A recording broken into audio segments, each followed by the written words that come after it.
नमस्कार. प्रतिसाद न्यूजमध्ये आपले स्वागत. शेती देशाच्या अर्थव्यवस्थेचा मुख्य भाग.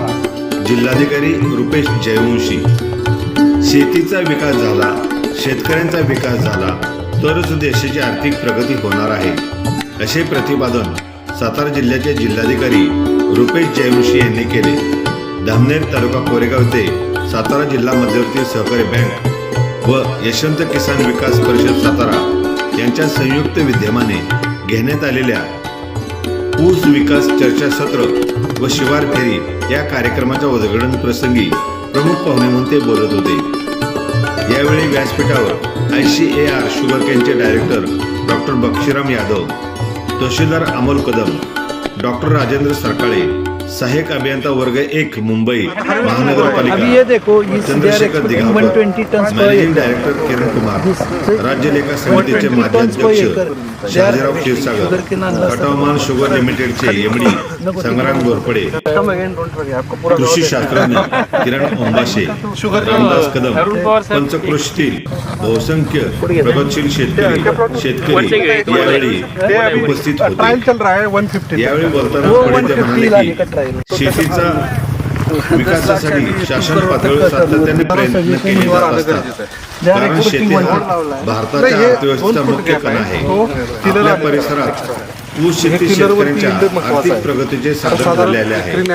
धामनेर येथील प्रगतशील शेतकरी सौरभ कोकरी यांच्या शिवार फेरीतून प्रगतशील शेतकरी शेती कशी करावी याचे मार्गदर्शन इतर शेतकऱ्यांनी करून घ्यावे. राज्य लेखा समितीचे माजी अध्यक्ष शहाजीराव क्षीरसागर म्हणाले की या परिसरात एकरी 100 टन ऊस उत्पादन घेणारे बहुसंख्य शेतकरी आहेत.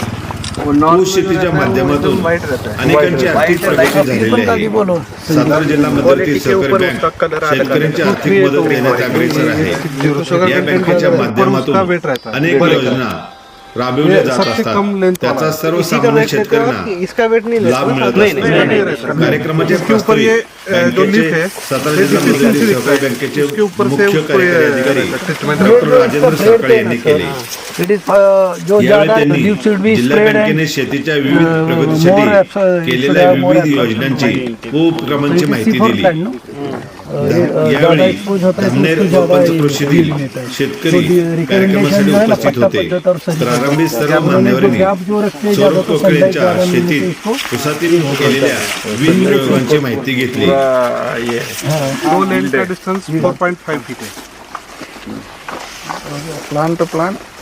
ऊंचाई कितनी जाती है इसकी? इसका बहुत बड़ा होता है, ये 2 बार गिर जाता है. कम से कम लगभग ऐसा जो है 40-45 तक आता है, 45 तक. अब ये कितना है? ऐसा डबल बहुत ज्यादा है, 1 2 3 4 5 ऐसा करके 45 तक.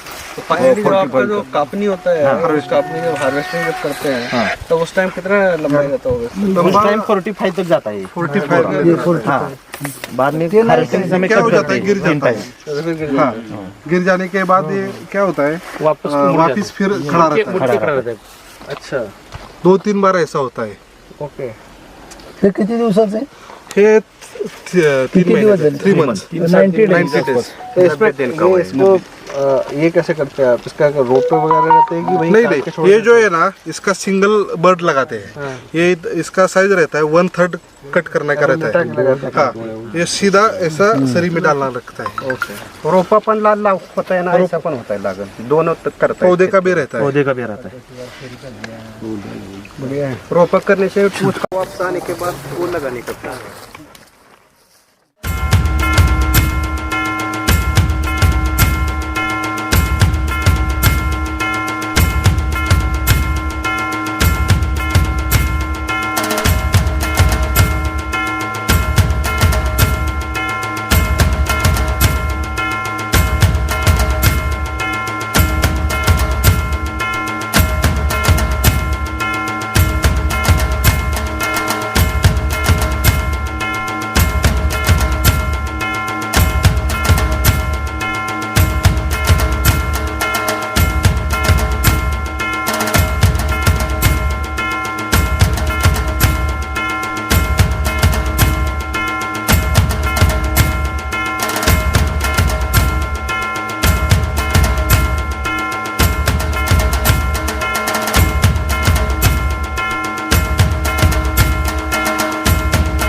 मध्ये शेतकऱ्याला कमी व्याजदरानं कर्ज आणि खरं म्हणजे कर्जाबरोबर तांत्रिक मार्गदर्शन आणि उत्पादन वाढीसाठी जे जे काही करते ते शेतकऱ्यांच्यासाठी करण्यासाठी आमचं अनेक योजना आहेत.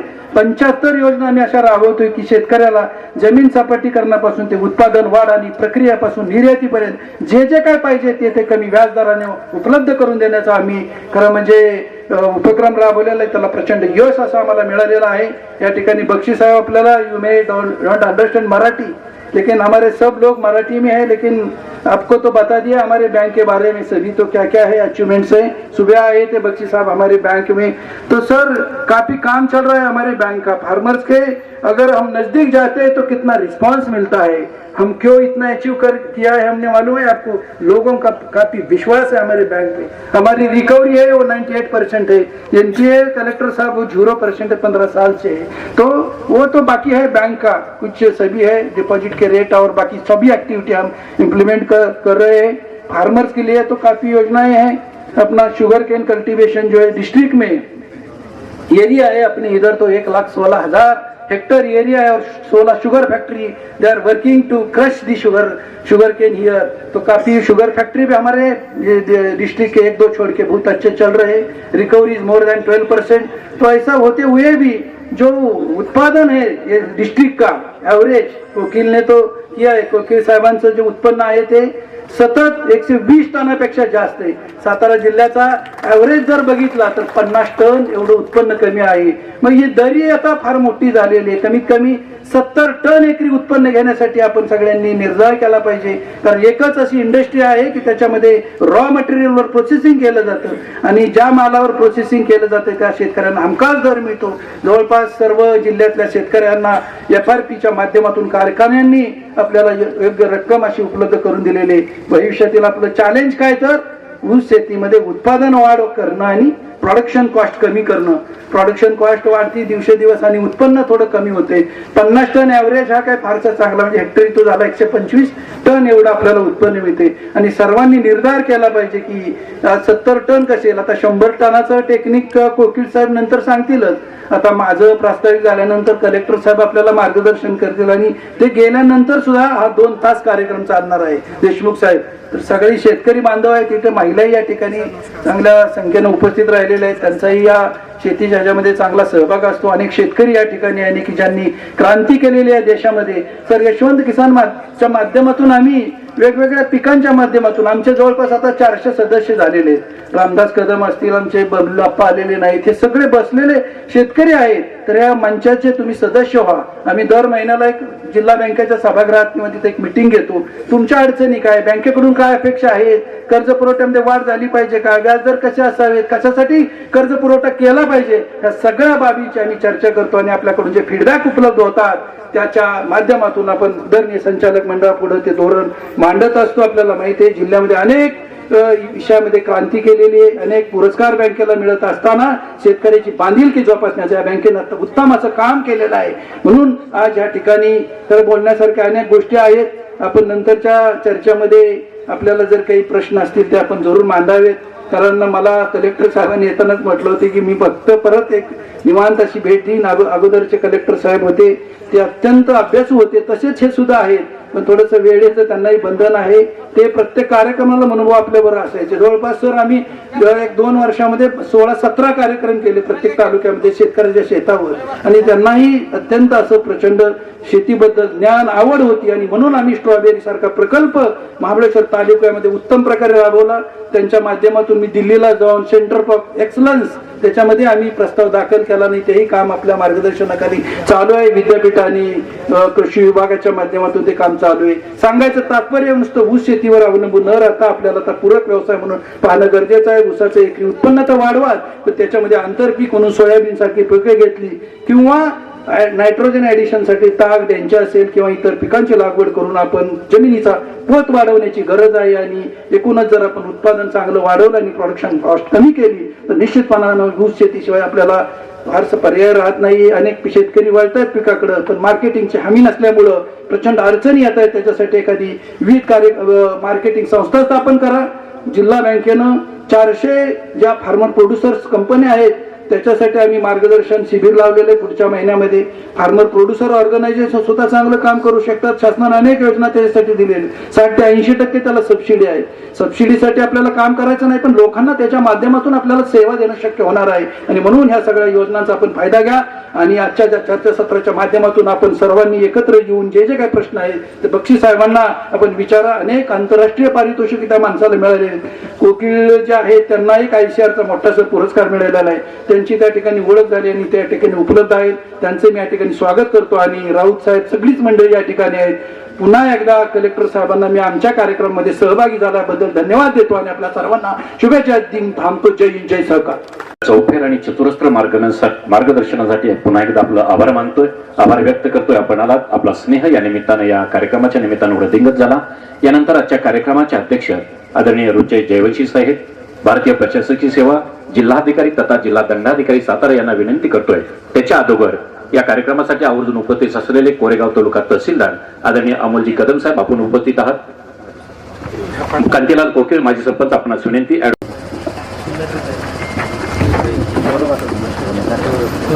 आज सातारा जिला मध्यवर्ती सहकारी बैंक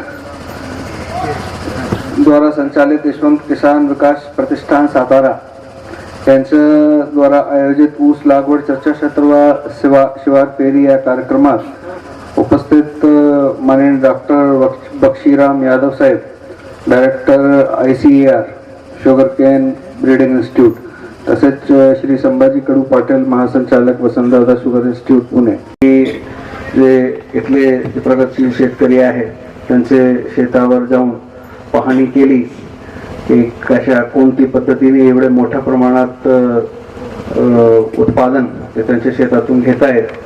ते काही अशी गोष्ट जे जेवढं नैसर्गिक रित्या आम्ही शेती केली तेवढे जास्त प्रतिसाद निसर्गाकडून सुद्धा शेतीला मिळतो आहे. तर या त्यांच्या शेतातून पेरी लावल्यानंतर मला समजला की कशा ज्या एका ठिकाणी पूर्ण देशामध्ये किंवा इतर जे ऊस उत्पादक राज्य आहेत तर त्या राज्यामध्ये नॉर्थ मध्ये UP मध्ये बक्षी साहेबांनी मला कल्पना दिली की तिथे जवळपास 50-60 टन प्रति हेक्टर ऊसाचा उत्पादन घेतला जातो आहे. आणि त्यातून जे साखरेचा जे पर्सेंटेज असतो टक्केवारी ती जवळपास 11% निघते. आणि इथे कशा इथले शेतकऱ्यांनी त्यांचे मेहनतीतून त्यांची कल्पकतेतून ही पद्धत इथे निर्माण केली ज्यातून एकरातून 150 टन पर्यंत ते घेण्याची क्षमता ठेवताय. ते म्हणजे हेक्टरी तर तुम्ही कल्पना करू शकता 300 टन पर्यंत जाईल, त्याच्यापेक्षा जास्त जाईल. तर एवढा मोठा जे हे तफावत आहे, एवढा मोठा जे भरारी इथले शेतकऱ्यांनी घेतली आहे तर ती कशी शक्य झाली, ते कशा एवढी मोठी झेप देणं शक्य झाला. तर त्याच्याबद्दल आज सर्व ही जे चर्चासत्र बोलवलं आहे तर तुम्हाला तुमच्या गावातलेच शेतकरी आहे तुम्हाला तर माहितच असेल, पण तरी चर्चासत्रामार्फत आणखी लोकांना कळेल. काही तुमच्याकडनं चांगले हे असतात, विचार असतात, तुमचे काही आयडियाज असतात, तुम्ही काही नाविन्यपूर्ण काही कल्पकतेपूर्ण तुम्ही शेतामध्ये तुमच्या शिवारामध्ये केलं असेल तर असं हे सगळं या चर्चासत्रातून बाहेर पडणार आहे. सरकारी साहेबांनी जसा मध्यवर्ती बँकेबद्दल म्हटला तर मी सुद्धा याला दुजोरा देऊ इच्छितो की मी बरेच जिल्ह्यामध्ये आतापर्यंत फिरलो आहे माझ्या 13 वर्षाच्या करिअरमध्ये, पण एवढी प्रगतशील आणि एवढी शेतकऱ्याशी जोडलेली बँक मध्यवर्ती बँक मी पहिल्यांदाच पाहिलेली आहे. आणि ह्याचा फायदा दोन्ही बाजूंना खूप झालेला आहे, शेतकऱ्यांना बँकेमुळे आणि बँकेना शेतकऱ्यांमुळे. जे आज 0% इथे NPA बद्दल सरकारी साहेबांनी जसा म्हटला तर हा जे मॉडेल आहे हा फक्त मध्यवर्ती बँकेसाठी नाही, हा मॉडेल प्रत्येक बँकेने राबवणे, प्रत्येक बँकेने अंमलात आणणे शक्य आहे. फक्त त्याच्यासाठी जी इच्छाशक्ती पाहिजे आणि जे तयारी पाहिजे तर ती इतर बँकांमध्ये अजून आलेली नाही किंवा कमी प्रमाणात दिसते आहे. तर इथे जे सुरुवातीपासूनच जे शेतकऱ्याशी जमिनीशी जुळलेला इथला जे व्यवस्थापन होता आणि यशवंत किसान विकास मंच आहे, तर याच्या मार्फत जसा शेतकऱ्यांशी नेहमी संवाद साधला गेला, ते प्रत्येक गोष्टीमध्ये बँकेची शेतकऱ्याचा सहभाग राहिला आणि बँकेने प्रत्येक शेतकऱ्याची गोष्टीमध्ये त्यांचा सहभाग ठेवला. ते म्हणून बँकेमुळे काही शेतकऱ्यांना कधी निधीची कमतरता भासली नाही आणि शेतकऱ्यामुळे कधी बँकेला तोटा सहन करावा लागला नाही. हे अशी एवढी एक करता येईल काय आणखी चांगला करता येईल याच्यावर नेहमीच भर राहतो. तर आजची हे जे चर्चासत्र आहेत, तर यात जे नवीन काही गोष्टी मिळणार आहे तुम्हाला. माननीय बक्षी साहेब इथे आहेत, यांच्याकडून याच्या मार्गदर्शनाखाली आणखी मला माहित नाही कसं शक्य आहे, पण 100 टन प्रति एकरी सुद्धा कल्पनेच्या बाहेरचा एक विचार होता, पण तरी ते झाला. तर तुमच्यापैकी कोणी उद्या 200 टन प्रति एकर जर काढला तरी काही म्हणजे आश्चर्याची गोष्ट होणार नाही. मला पूर्ण अपेक्षा आहे की या गावातून आणखी जसा मॉडेल विलेज या गावाने ऑलरेडी पटकावला आहे ते जे अवॉर्ड आहे, तर यापुढे सुद्धा बरेच गोष्टीमध्ये शेतीमध्ये सुद्धा या गावाला असेच आणखी यश मिळत राहील अशी मला पूर्ण खात्री आहे आणि माझी पूर्ण मनापासून शुभेच्छा आहे. वेळेचं बंधन असल्यामुळे मी आणखी थांबू शकत नाही. मी परत निवांत गावाला येऊन भेट देऊन आणि इथे आणखी काय काय चांगले प्रक्रम राबवले गेले आहेत ते बघायला येणार आहेत. तर तोपर्यंत थांबतो. धन्यवाद. जय हिंद, जय महाराष्ट्र. सातारा जिल्हा मध्यवर्ती सहकारी बँक संचलित यशवंत किसान प्रतिष्ठान आयोजित ऊस लागवड चर्चासत्र व शिवार फेरी कार्यक्रमात या ठिकाणी या कार्यक्रमाला आवर्जून उपस्थित असलेले सातारा जिल्ह्याचे जिल्हाधिकारी माननीय श्री ऋषी जयवंशी साहेब, त्याचप्रमाणे ICRचे डायरेक्टर जे दिल्लीहून खास या कार्यक्रमासाठी विनंतीला आपल्या म्हणजे महाराष्ट्रात आवर्जून सांगावं असं वाटतं की या ठिकाणी महाराष्ट्रात बऱ्याचशा वेळेला आलेले आहेत, परंतु शेतकऱ्याच्या ठिकाणी महाराष्ट्रात त्यांचा हा पहिलाच कार्यक्रम आहे या ठिकाणी. त्याच्यामुळे अभिमानास्पद गोष्ट आहे आपल्या भागातील शेतकऱ्यांसाठी, कारण ते फार मोठे शास्त्रज्ञ आहेत. इतकं सांगावं असं वाटतं, कारण मी मागे ज्यावेळी हरियाणाला गेलो होतो त्यावेळेला त्या पंजाब, हरियाणा, UP भागातले लोक त्यांना देव मानतात, कारण 238 व्हरायटी त्या भागात त्यांनी रिसर्च केलेली आहे. त्याच्यामुळं तेथील लोकांचं फार असं मोठं म्हणजे शेतीतील बदल, लोकांच्यातील सुधारणा ज्या शेतीच्या बाबतीत उत्पन्नाने झालेले, हे सगळ्यात महत्वाचं असतं. त्या व्हरायटी वाण कुठला आहे आणि इतक्या छोट्याशा कार्यक्रमाला सुद्धा ते आज आमच्या दिल्लीहून या ठिकाणी उपस्थित राहिलेत. तसेच आमचे मार्गदर्शक वेळोवेळी महत्वाचा सल्ला दिला जातो आणि आम्हा शेतकऱ्यांच्या दृष्टीनं उत्पन्न काढायचं असेल तर कुठलीही शेती पिकवायची असेल तर त्याच्यात सगळ्यात महत्वाचा विषय असतो आर्थिक गोष्टीचा. आणि नेहमी आम्हाला आमच्या घरच्यासारखे पाठीशी असणारे आमचे मार्गदर्शक डॉक्टर राजेंद्र सरकाळे साहेब, ज्यांच्यामुळे आमची स्वतःची शेती आणि प्रगती आहे, असे सरकाळे साहेब. त्याच पद्धतीनं कृषी विभागाचे प्रमुख, त्यांचं सुद्धा नेहमी या ठिकाणी मार्गदर्शन राहतं. डॉक्टर विजयकुमार राऊत साहेब, जिल्हा परिषदेचे ॲग्रिकल्चर कृषी विकास अधिकारी विजय माईनकर साहेब, आमच्या गावचे नेते तसेच आमचे मार्गदर्शक शहजान क्षीरसागर, त्याचप्रमाणे मुंबई महानगरपालिकेचे ते सुद्धा साहेब या ठिकाणी वेळ काढून आलेले आहेत. चंद्रशेखर दिगावकर साहेब, अरुण देशमुख साहेब, मानपदे कारखान्याचे MD संग्राम बापू घोरपडे, उपस्थित व्यासपीठावरील मान्यवर, तसेच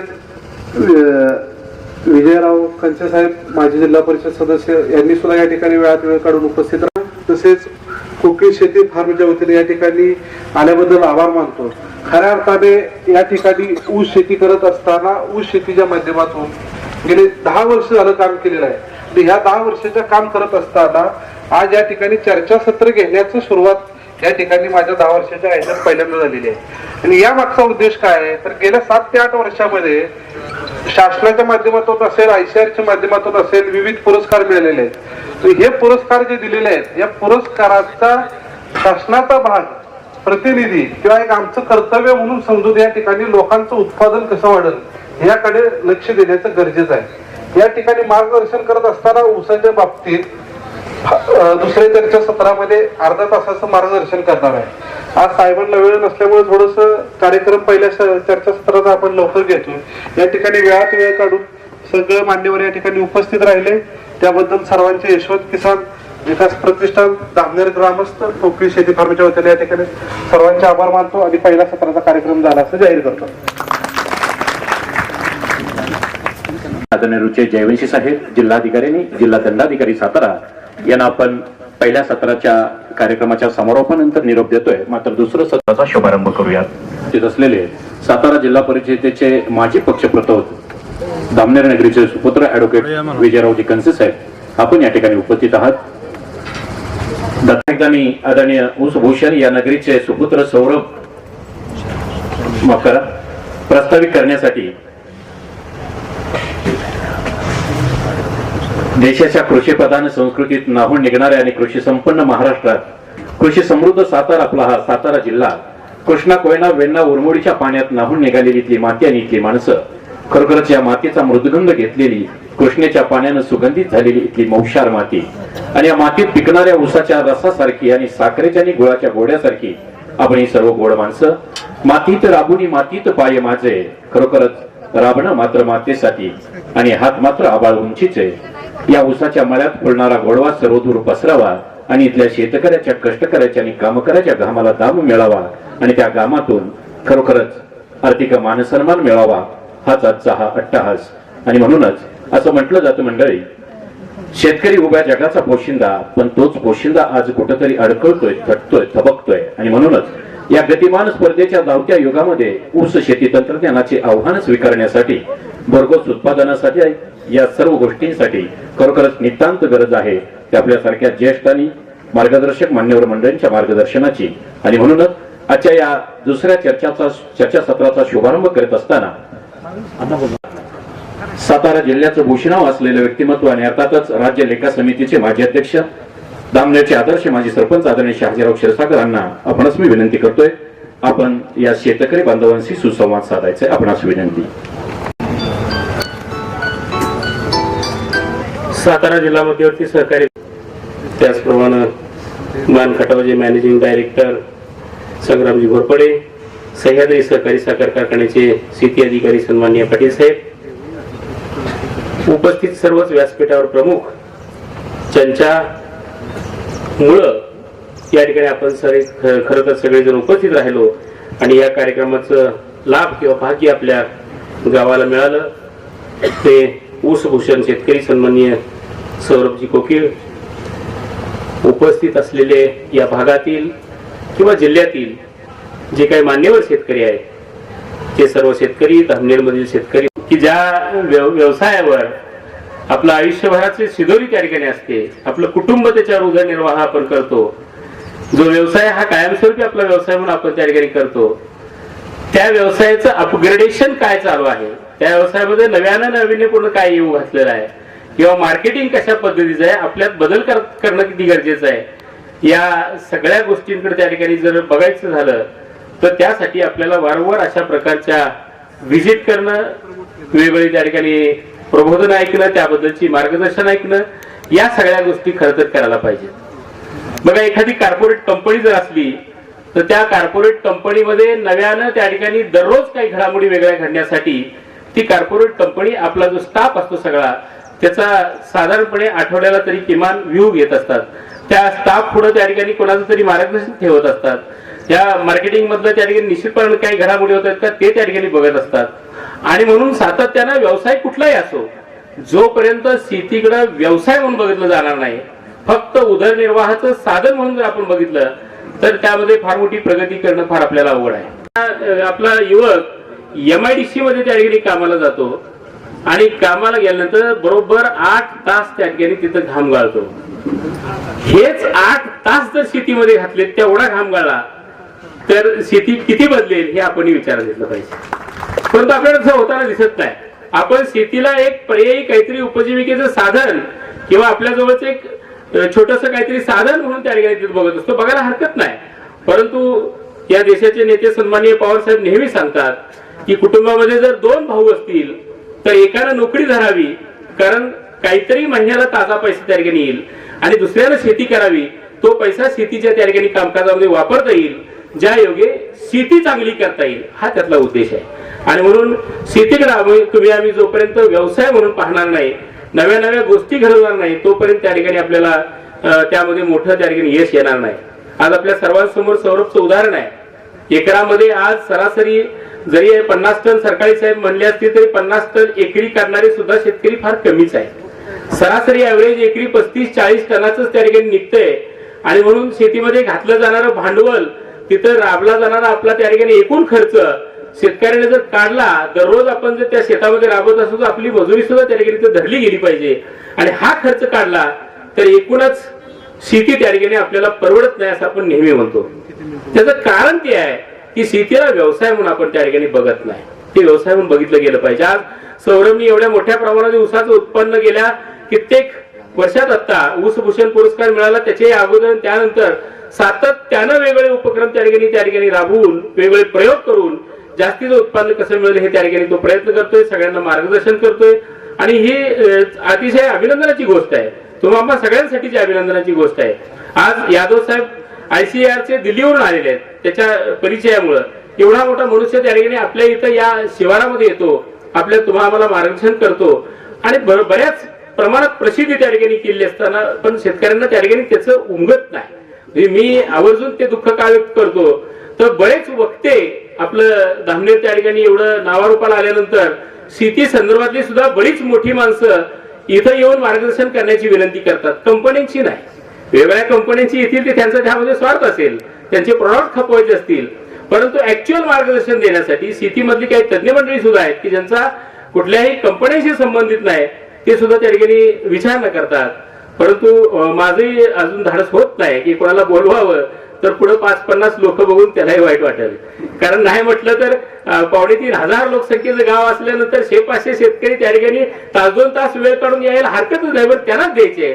त्याच्यामध्ये काही वर्गणी आहे, त्याच्यामध्ये लोकवर्गणी नाही, काही खर्च नाही, परंतु येत नाही. आज इथं जर बघितलं तर कितीतरी शेतकरी असे आहेत की फलटण पासून त्या ठिकाणी इथं हजर आहेत.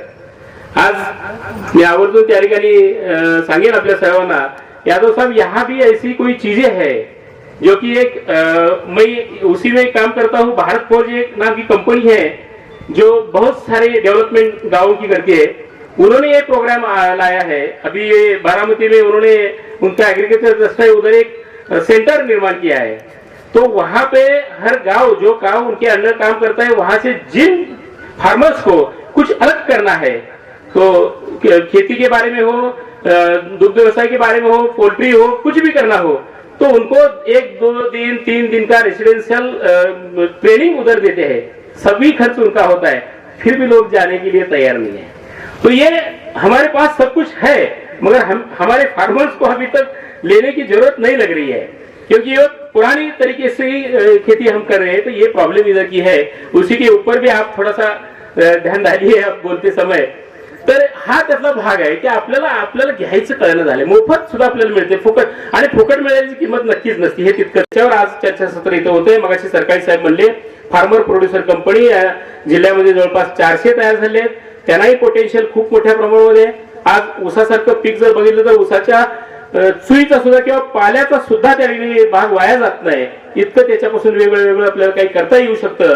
आणि म्हणून फार्मर प्रोड्युसर कंपनीच्या माध्यमातून सुद्धा शेतकऱ्यांनी मोठ्या प्रमाणात एकत्र येऊन नवे उपक्रम त्या ठिकाणी जर राबवले शेती संदर्भातले, तर एकत्रित म्हणजे आपल्याला गटशेती कदाचित पॉसिबल सगळ्या गावांना शक्य नाही गटशेती, कारण एवढी जण एकत्र येऊन तर नसेल ते, तर फार्मर प्रोड्युसरच्या कंपनीच्या माध्यमातून तरी आपण जर एकत्र आलात तर आपल्याला काहीतरी चांगलं मोठं निर्माण करता येऊ शकेल.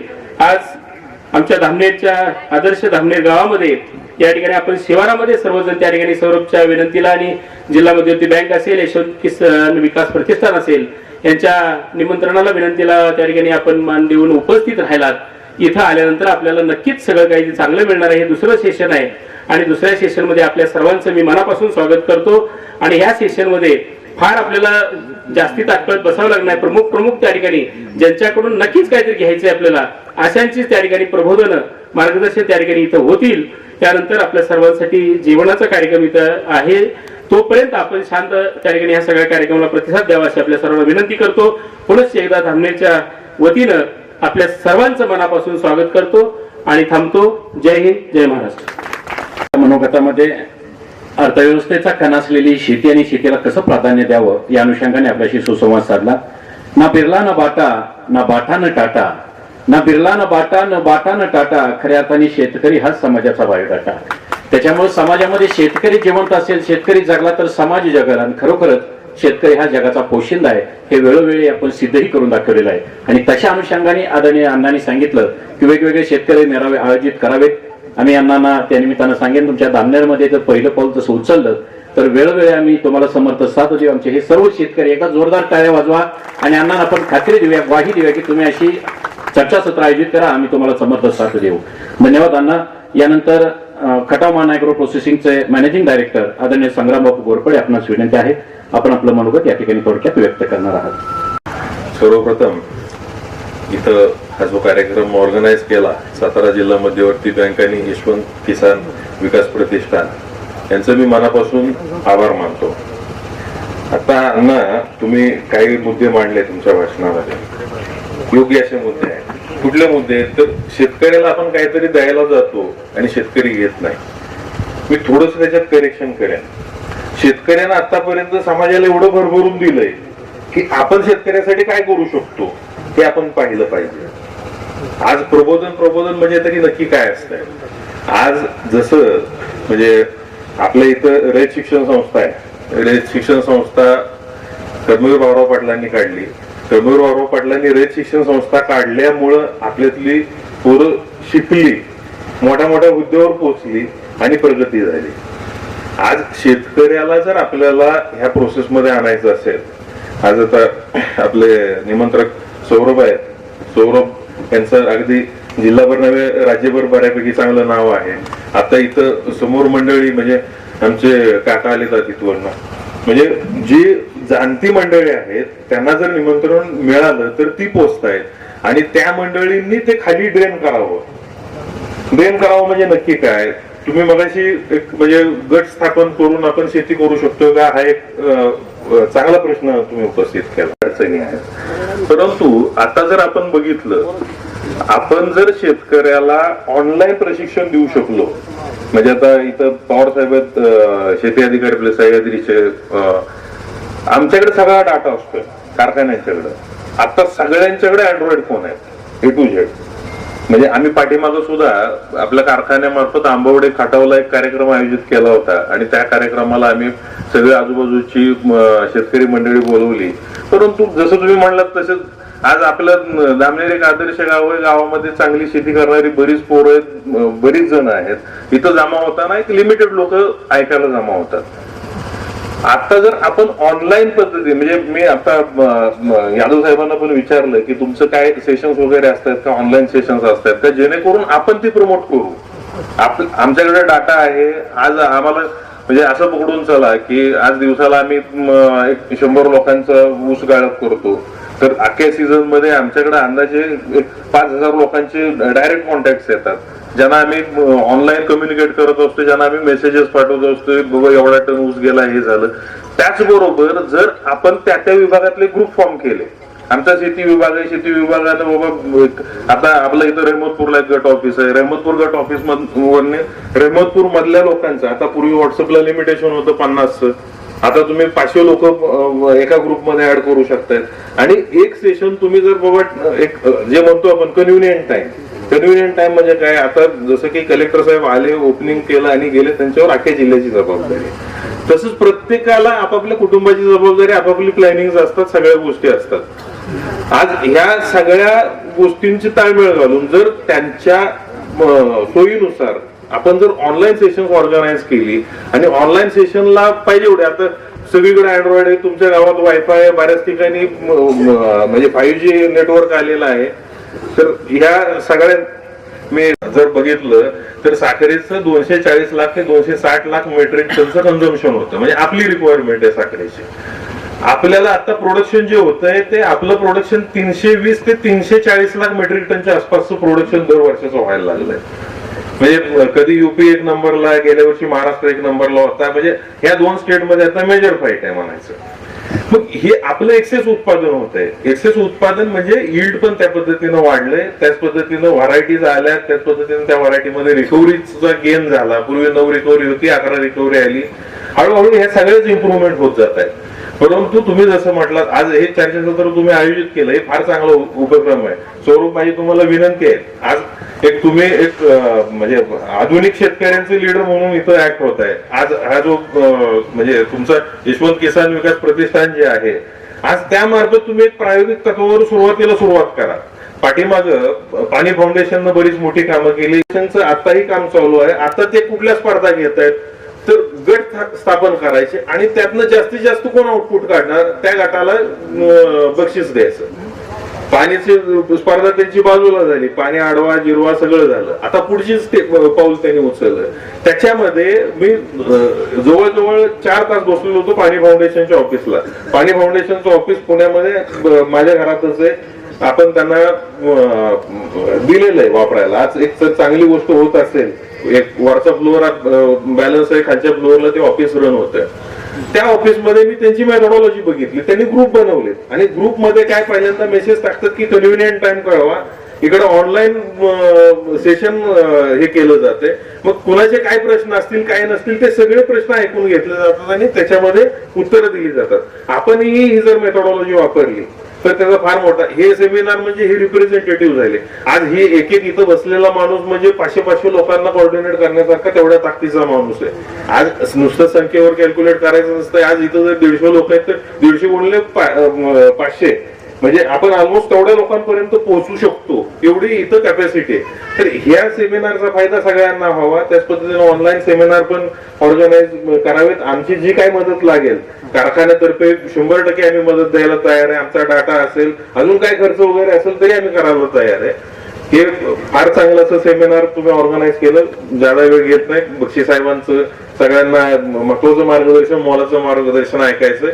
मला इथं बोलवलं, संधी दिली, त्याबद्दल मी तुमचे सगळ्यांचे आभार मानतो. थांबतो. जय हिंद, जय महाराष्ट्र. नंतर नोवा ग्रुप तेलंगणाचे मॅनेजिंग डायरेक्टर आदरणीय किरण कुमार, आपणास विनंती आहे. Honorable dignitaries on the dais and all farmers, सभी को नमस्कार. Sorry, I cannot speak Marathi. Hindi थोड़ा सा मैनेज कर सकता हूँ. So basically मेरा नाम है किरण कुमार एंड मैंने BSc एग्रीकल्चर करके देन MBA करके एंड सभी तरह के कंपनी के, इधर फर्टिलाइजर कंपनी कोरमंडल में काम किया और इसके बाद सिंजेंटा में काम किया और मॉन्सेंटो में काम किया और सीड में काम किया और इसके बाद बैंक्स में भी काम किया है मैंने. सो मेरे को क्या है कि फार्मर्स मेजर प्रॉब्लम क्या रहेगा, कई ने मेरे को पूरा समझ में नहीं आया है मराठी में, लेकिन बोल रहा है कि कुछ फाइनेंशियल रिलेटेड के बारे में. सी फार्मर्स का मेजर प्रॉब्लम किधर रहेगा, वर्किंग कैपिटल मेजर रहेगा. सो मैंने ICICI में जब काम किया वो मैं बहुत ज्यादा देख रहा था. उसमें क्या है कि बहुत सा फार्मर्स को बहुत डिफिकल्टी आ रहा है. इधर क्रॉप लोन आने के लिए उसको जो कुछ खर्चा हो रहा है वो नहीं आ रहा है और पर्सनल लोन भी देने के लिए बहुत सा 50 क्विंटल तक उसको लेके 15 क्विंटल 15 क्विंटल तक उसको लेके आया यील्ड. सो फार्मर्स को अच्छा लगा है और हमारा प्रोडक्ट्स भी यूज कर रहे हैं. और हमारा कंपनी नोवा कंपनी का एडवांटेज क्या है कि खाली बहुत सा कंपनीज क्या करता है, पेस्टिसाइड करता है, नहीं तो फर्टिलाइजर करता है, दोनों मिला के कोई नहीं करता है. लेकिन हमारा कंपनी में क्या है, एक बार फार्मर के पास गया तो आपको फर्टिलाइजर भी दे सकते हैं, हम पेस्टिसाइड भी दे सकता है. सो न्यूट्रिएंट के बारे में बोल सकता है, पेस्टिसाइड के बारे में भी बोल सकता है.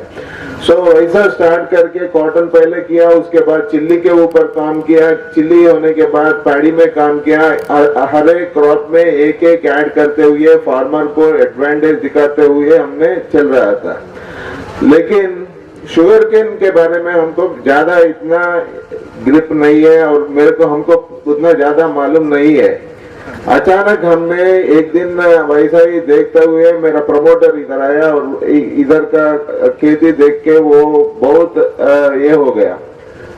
फिर सौरभ जी और बाकी डायरेक्टर्स को ऑर्गेनाइजर्स को बुलाया उधर, वो तिरुपति जाते हुए नहीं तो कुछ काम के पास आते हुए हमने मेरे कंपनी को विजिट किया।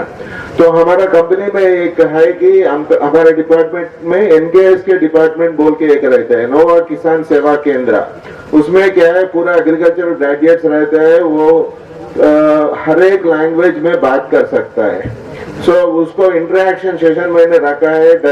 तो शुगर केन फार्मर्स को करने के बाद अभी 40 से लास्ट ईयर जब ट्रेल्स लिए हमने 70 टन तक लेके आए हैं। सो 70 टन तक जब लेके आए हैं तो कई शुगर फैक्ट्रीज भी हमारे पास आ गए हैं और वो हमसे मिलजुल के काम कर रहे हैं। कोरग्रीन शुगर्स बोल के कर्नाटका में, पालेरी शुगर्स बोल के तेलंगाना में और आंध्र में वो हमसे काम कर रहे हैं। सो अभी क्या है, एक एक करके एक जगह से बहुत सा प्रोडक्ट्स लेके आ रहे हैं और उसमें प्रोडक्ट्स क्या है, सभी R&D हमारे पास नहीं रहेगा क्योंकि कई R&D हमें खुद कर सकते हैं, लेकिन कई R&D बाहर से भी लेना पड़ता है। सो हमने कई प्रोडक्ट्स इवन इंपोर्ट कर रहे हैं, दूसरे कंपनी से MOU करके दूसरे कंपनी से इंपोर्ट कर रहे हैं, दूसरे कंट्री से इंपोर्ट कर रहे हैं और उसमें हमारा जो प्रोडक्ट्स है बहुत एडवांटेज दे रहे हैं। अगर एग्जाम्पल एक लेना है तो गूगली बोल के हमारे प्रोडक्ट है। अगर आप DAP डाले तो नाइट्रोजन फास्फोरस रहता है, लेकिन गूगली में क्या रहते हैं, नाइट्रोजन रहेगा, फास्फोरस रहेगा, पोटैश रहेगा, कैल्शियम रहेगा, मैग्नीशियम रहेगा, आयरन रहेगा, जिंक रहेगा, बोरॉन रहेगा और सभी मैक्रो न्यूट्रिएंट्स, माइक्रो न्यूट्रिएंट्स मिला के और ग्रोथ के लिए भी अच्छा दे रहा है। बनना चाहता हूँ। So thank you so much end मेरे को माफ कर देना क्योंकि मेरे को आपका आई डोंट नो कितना तक आपको समझ में आया, लेकिन अच्छा okay. So thank you so much, thanks for giving me this opportunity, thanks to the organisers and thanks for hearing me. Thank you so much. धन्यवाद साहब। सब हमारे फार्मर को सब बात समझ गई। एक बार ताळ्या वाजून देना, एक तालियां बजा के बताते हैं तुम्ही। धन्यवाद सर। यानंतर सातारा जिल्हा परिषद कृषी विकास अधिकारी आदरणीय विजय माइनकर साहेब, आपणास विनंती आहे, आपलं मनोगत आपण या ठिकाणी व्यक्त करणार आहात। आदरणीय विजय माइनकर साहेब। म्हणजे त्याची प्रक्रिया होते त्यामुळे ऊसाचं क्षेत्र वाढायला लागलेलं आहे। आज मान खटावचे, आता हे गोरपडे साहेब आहेत खटाव तालुक्यात, मान खटाव मध्ये गेल्या 10 वर्षापूर्वी ऊस नव्हताच, हळूहळू आता तिथं ऊसाचं क्षेत्र वाढायला लागले। म्हणजे दुष्काळी भागात पण आता ऊसाचं क्षेत्र वाढायला लागले, कारण प्रक्रिया उद्योग जेवढे वाढणार, प्रोसेसिंग ज्या ठिकाणी आहे त्या ठिकाणी क्षेत्र वाढणार आणि त्या पिकाचं क्षेत्र वाढायला लागलेलं आहे। आज आपण आपल्या जिल्ह्यामध्ये आता कलेक्टर साहेबांनी पण सांगितलं की आपल्या जिल्ह्यात काही शेतकरी आहेत की 40 टनाचा उतार आहे, काही शेतकरी आहेत 148 टनापर्यंत उतार आहे। हा जो गॅप आहे तो कशामुळं आहे? शेतकरी सगळे सारखेच आहेत, उतारा काढलेला आहे, म्हणजे हे कशामुळे होते? बरेचसे लोक म्हणत असतील की बाबा कशामुळे, काय कारण काय? तर महत्वाचं कारण नाही, व्हरायटी आहे। परत आपला विषय सिंचनाची सुविधा आहे। दुसरी गोष्ट, सिंचनाची सुविधा तुम्हाला सांगायला गेलं तर ड्रीपवर तुम्ही जर गेलात तर 1.5 पट उत्पन्न वाढतं। म्हणजे जो फ्लड इरिगेशन म्हणजे तुम्ही पाटपाण्यानं दिलं त्याचं उत्पन्न जर तुमचं 50 टन येत असेल तर ड्रीपनं तुम्ही सिंचन केलं तर आपोआप 75 टन येणार आहे। तुम्हाला माहित आहे का, आपण ऊसाला पाणी देतोय हे पिकाला मिळतंय का, याचा कोणी अभ्यास केलाय का? कारण पाणी आपण देतोय परंतु ते पिकाला किती मिळते? कारण आपल्याकडे असे फील्ड कंडिशन, आपण जे सायंटिफिक भाषेमध्ये आता बोललो, आम्हाला विद्यापीठामध्ये कॉलेजला शिकवलं होतं की फील्ड कंडिशन आल्याशिवाय पाणी द्यायचं नाही, पाणी द्यायचं, बरोबर ना? आज तीच आपले एक प्रॅक्टिकली विचार करतो की आपल्याला पाणी द्यायचं, कधी द्यायचं पाणी? आपण विचार करतो 15 दिवसांनी पाणी द्या, 10 दिवसांनी पाणी द्या, परंतु जमिनीच्या प्रत्येक प्रकारानुसार त्याला पाण्याचे जे अंतर आहे ते प्रत्येकाचं वेगवेगळं असते। भारी जमीन असेल, मध्यम जमीन असेल, हलकी जमीन। आता हलक्या जमिनीत पण ऊस लावायला लागले।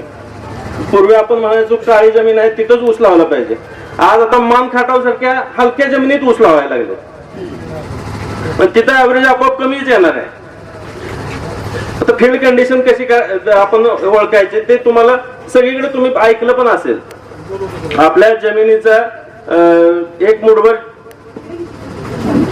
माती आपल्या मुठीत पकडायची आणि ती जर अशी जोरात पकडून तो हवेत उडवला गोळा, जर तो फुटला तर बाबा पाणी आवश्यक आहे देणं.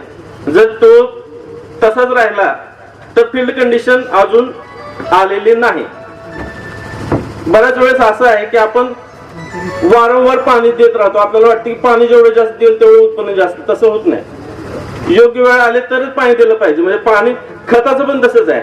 खताच्या बाबतीत जर तुम्हाला विचार केला तर आज खताच्या किमती एवढ्या वाढल्यात, तो एक मोठा विषय. एक उत्पादन वाढीचं आपलं उत्पादन खर्च एवढा वाढतोय. तुमच्या माहितीसाठी आपण जे युरियाचं 266 रुपयाला पोतं घेतो ते जर अनुदान सोडून जर आपण घेतलं तर त्याची किंमत 2600 रुपये. म्हणजे वरचे 2200 350च्या आसपास हे अनुदान आहे. तसं डीएपीचं आहे. डीएपीचं पोत आपल्याला 1300 रुपयाला मिळते. त्याची अनुदान जर सोडून विचार केला तर त्याची किंमत 4500 आहे एका पोत्याची 50 किलोची. आणि भविष्यात जर तुम्ही विचार करा हे अनुदान गॅस सारखं जर कमी केलं तर आपली शेती कशी करायची हा प्रश्न आहे पुढचा. आज आपण इथं म्हणतो टनाला तुम्ही 3300 दिला, कोणी 3000 दिला, बरोबर आहे. जर भविष्यामध्ये हे अनुदान काढून घेतलं शासनाने तर तुम्हाला एक युरियाचं पोतं आज जे 266 रुपयाला मिळते ते आपल्याला 2600 ला घ्यावं लागेल. डीएपी 4500 ला घ्यावं लागेल. बरं ह्याला पर्याय काय? आता हा सौरभने सांगायला पाहिजे. त्याचे पर्याय तुम्ही बघा. आज तुम्ही शेत बघता, तुम्हाला शेत दिसतंय, पीक दिसतंय, परंतु त्याच्या पाठीमागे त्यांनी जी खतं वापरलेली आहेत कुठली ते कुणी बघितलं नाही.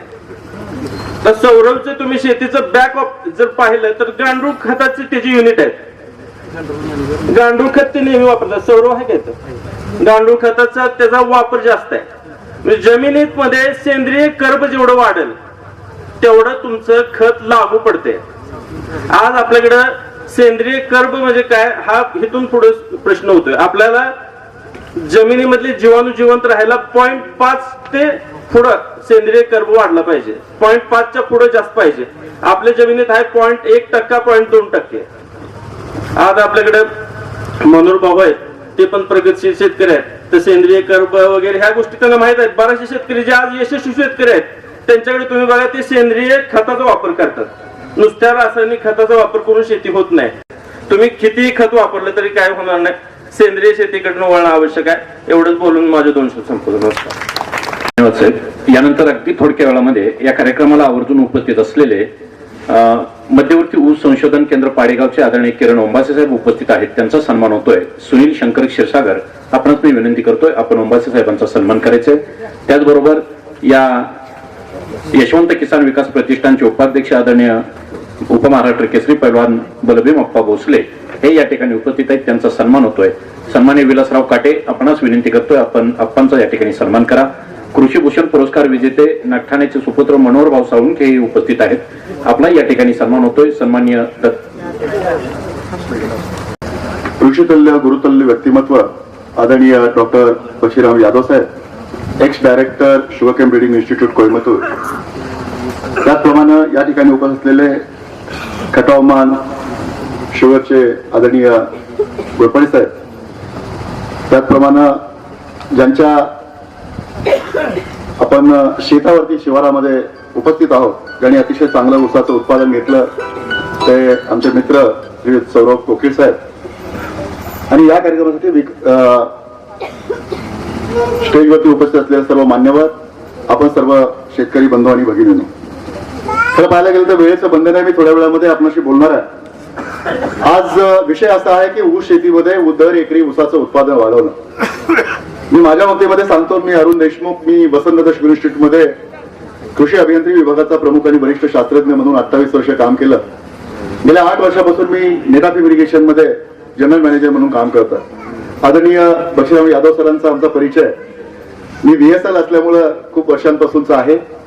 आम्ही त्यांच्या मार्गदर्शनाखाली युपी मध्ये असेल, एमपी मध्ये असेल, महाराष्ट्रामध्ये असेल, त्याचप्रमाणे शुगरकेन ब्रीडिंग इन्स्टिट्यूटमध्ये ज्या ऊसाच्या नवनवीन जाती निर्माण होतात आणि ज्याच्यामध्ये त्यांचं अतिशय महत्वाचं, मोलाचं आणि खूप मोठं असं योगदान आहे. मला असं वाटतं खरं तर म्हणजे sir, we are very happy that you are here on the farmers field, because see Maharashtra, although we are growing and we are getting the average yield to the tune of 100 tons per hectare and sugar recovery around 11.30 or 11.40%. But till then, our average productivity is very less. आपली खरी समस्या तुमची माझी सर्वांची आहे. मी सरांना तेच सांगत होतो, महाराष्ट्राने कितीही प्रगती केली, साखरेचं उत्पादन जरी आपलं वाढलं तर दर एकरी आपली ऊसाची उत्पादकता कुठेतरी 35-40 टनाचीच आहे. आणि खऱ्या अर्थानं शेतकऱ्याच्या हिताचा आणि महत्वाचा जो भाग आहे तो उत्पादकता वाढवणं. आणि मित्रांनो, एक गेल्या अनेक वर्षांच्या, कारण मलाही आता 36 वर्ष झाली ऊसामध्ये काम करतोय, त्याच्यामध्ये जे ठोकताळे आहेत ते 2 मिनिटांमध्ये मी आपल्याशी सांगतो. मला असं वाटतं ऊसाची उत्पादकता दर एकरी जी आहे ती फक्त 2च गोष्टीवरती अवलंबून आहे. त्या 2 गोष्टी कुठल्या आहेत की ऊसाच्या तोडणीच्या वेळेला आपल्या शेतामध्ये दर एकरी असणारी ऊसाची संख्या जे कारखान्याला जाते आणि एका ऊसाचं सरासरी वजन. 1 एकर म्हणजे मित्रांनो 43,560 चौरस फूट होतं. आणि ऊस शरीरक्रिया शास्त्राप्रमाणे विचार केला तर एका चौरस फुटाला एक ऊस अतिशय चांगला जोपासला जातो, पोसला जातो आणि त्या ऊसाचं उत्पादन देण्याची क्षमता जी आहे ते 3 किलो, 4 किलो, 5 किलो पर्यंत. आता एका चौरस फुटाला एक ऊस असेल तर 43,560 मध्ये 43,560 ऊस असले पाहिजे, म्हणजे 40,000 आपण हिशेबाला सोपं म्हणून धरू. 40,000 तोडणीच्या वेळेला ऊस आणि एका ऊसाचं सरासरी वजन जर 2 किलो आलं तर 80 टन उत्पादन भरतं. 2.5 किलो आलं तर 100 टन बसतं. 3 किलो आलं तर 120 टन बसतं आणि 4 किलो आलं तर 160 टन बसतं. महाराष्ट्रामध्ये मी VSI मध्ये काम करत असताना आम्ही सौरभ कोगळे साहेबांना जसा भूषण पुरस्कार मिळालेला तेव्हा महाराष्ट्रामध्ये हंगामहीन जास्तीत जास्त उत्पादन करणाऱ्या शेतकऱ्यांचा आपण संस्थेचे अध्यक्ष आदरणीय शरदचंद्रजी पवार साहेब आणि महाराष्ट्राचे तत्कालीन मुख्यमंत्री म्हणजे ज्या वेळेला असतात त्या मुख्यमंत्र्यांच्या हस्ते आपण हंगामहीन जास्तीत जास्त उत्पादन करणाऱ्या शेतकऱ्यांचा यथोचित कुटुंबासहित गौरव करतो आणि त्यांना भूषण पुरस्कारानं सन्मानित करतो. आज नाही, महाराष्ट्रामध्ये गेल्या 20 वर्षापासून 25 वर्षांपासून एकरी 100 टनाच्या वरती उत्पादन करणारे शेतकरी आहेत.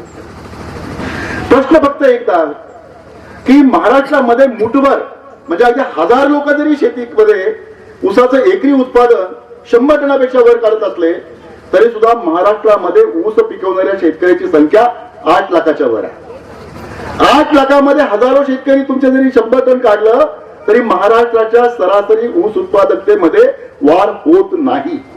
म्हणून आम्ही तेव्हापासून असं म्हणतोय गेल्याचं 40 आहे त्याचं 60 झालं पाहिजे, 60 आहे त्याचं 70 झालं पाहिजे, 70 आहे त्याचं 80 झालं पाहिजे आणि जे 100 काढतात ते 125-150 टनापर्यंत गेले पाहिजे. तुम्हाला इथे सांगायला हरकत नाही, यादव साहेब आहेत, will correct me, because see ऊस शरीरक्रिया शास्त्राप्रमाणे एका हेक्टर मध्ये ऊसाची उत्पादन देण्याची क्षमता 650 टन आहे हेक्टरी.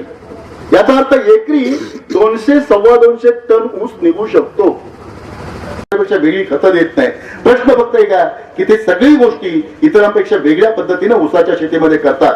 शेती हा एकमेव उद्योग, व्यवसाय आणि धंदा असा आहे की आपण शेतीमध्ये काम करत असताना मित्रांनो आपल्याला वेळ असेल त्याप्रमाणे आपण काम करतो, कामाच्या गरजेप्रमाणे आपण वेळ काढत नाही आणि योग्य वेळी योग्य ऑपरेशन आपण करत नसल्या कारणाने ऊसाच्या शेतीमध्ये आपल्याला दर एकरी उत्पादकता कमी मिळते. मी आता फक्त नेटअप इरिगेशन मध्ये काम करतो. ठिबक सिंचनाच्या बाबतीमध्ये 2च गोष्टी मी आपल्याला सांगतो आणि थांबतो. मित्रांनो, आपल्याकडे कृष्णा नदी आहे, पाणी भरपूर आहे, परंतु पाणी हे दुधारी अस्त्र आहे.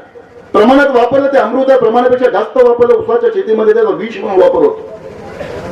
सोन्यासारख्या जमिनी ज्या उपजाऊ होत्या म्हणजे पूर्वीच्या काळामध्ये काही न करता प्रत्यक्षामध्ये गोरपडे साहेब 60-70 टनाचा एकरी उत्पादन निघत होता.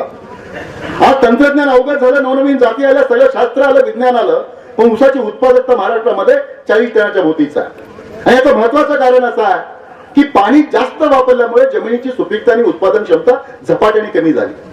सोन्यासारख्या जमिनी तुम्हाला सांगतो, तुळजापूर भागामध्ये असेल, श्रीरामपूर भागामध्ये असेल, नगर भागामध्ये असेल, आपल्याकडे सांगली भागामध्ये, मिरजला, म्हैसाळला, डिग्रसला सोन्यासारख्या जमिनीची तर सोनं उगवत होतं, गवत उगवत नाही परिस्थिती झाली. आणि कशामुळे झालं तर आपण म्हणतो नालासाठी घोडा गेला, घोड्यासाठी राज्य गेलंय. आणि एवढं सगळं कशाने केलं? एका अविद्येनं केलं. तीच परिस्थिती आपली पाण्याच्या बाबतीमध्ये आहे. जिथं पाणी उपलब्ध आहे तिथं अडवून जिरवून तुंबून घुटण्यापासून गुडघ्यापर्यंत पाणी उभं करण्याचा एक कलमी कार्यक्रम आपण करतो आणि त्याचा वाईट परिणाम पिकावरती होतो. मित्रांनो, एक साधं गणित सांगतो की जमीन ही तुमच्या वयासाठी, म्हणजे आपण जे पीक घेतो हे तुमच्या वयासाठी सुपीक आहे. मला अन्न लागतं, मला पाणी लागतं, उसाला अन्न लागतं, पाणी लागतं, हे सगळं खरं आहे. परंतु तुम्हाला मला जगायला सगळ्यात महत्वाची गोष्ट लागते ती म्हणजे हवा लागते, ऑक्सिजन लागतो, ज्याला आपण प्राणवायू म्हणतो. आणि पिकाच्या मुळांशी सुद्धा पीक वाढीच्या संपूर्ण कालावधीमध्ये अन्न, पाणी आणि हवाचं संतुलित प्रमाण.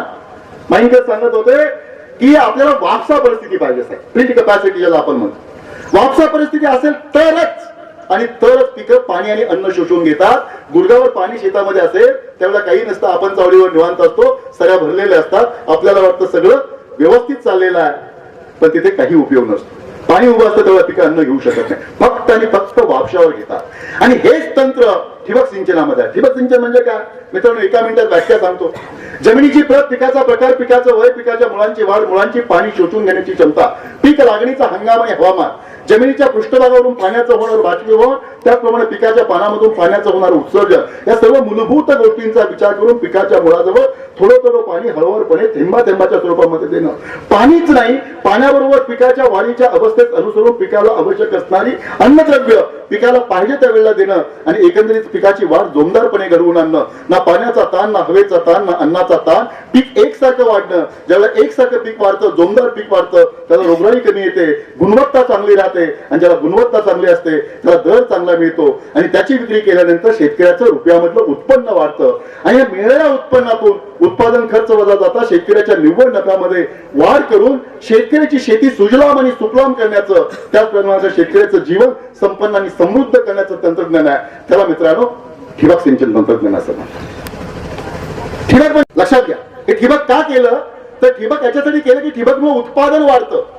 उत्पादन का वाढतं?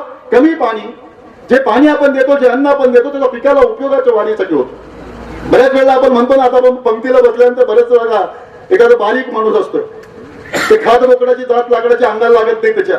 तसं आपण शेतामध्ये किती उन्हारित्या केल्या, भरपूर पाणी दिलं, त्याचा पिकाला उपयोग होत नाही. पिकाला किती घेतलं याला महत्व आहे आणि ते काम ठिबकच्या माध्यमातून. मित्रांनो, मी आज नेटाबीम ठिबक मध्ये आहे. नेटाबीम ठिबक ही इस्रायलची 1 नंबरची जगातली कंपनी आहे. नेटाबीम हा हिब्रू शब्द आहे. जसं आपण मराठीमध्ये आपण बोलतो तसं त्यांचा हिब्रू भाषेमधला शब्द आहे. त्याचा मराठीचा अर्थ पाण्याचा थेंब किंवा जलबिंदू असा होतो. जगामध्ये शेतकरी एकत्र आले, शेतकऱ्यांनी ठिबक निर्माण केलं.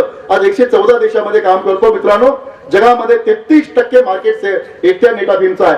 14,000 कोटीचं ड्रीप आपण 1 वर्षामध्ये जगामध्ये ठिबक विकतो.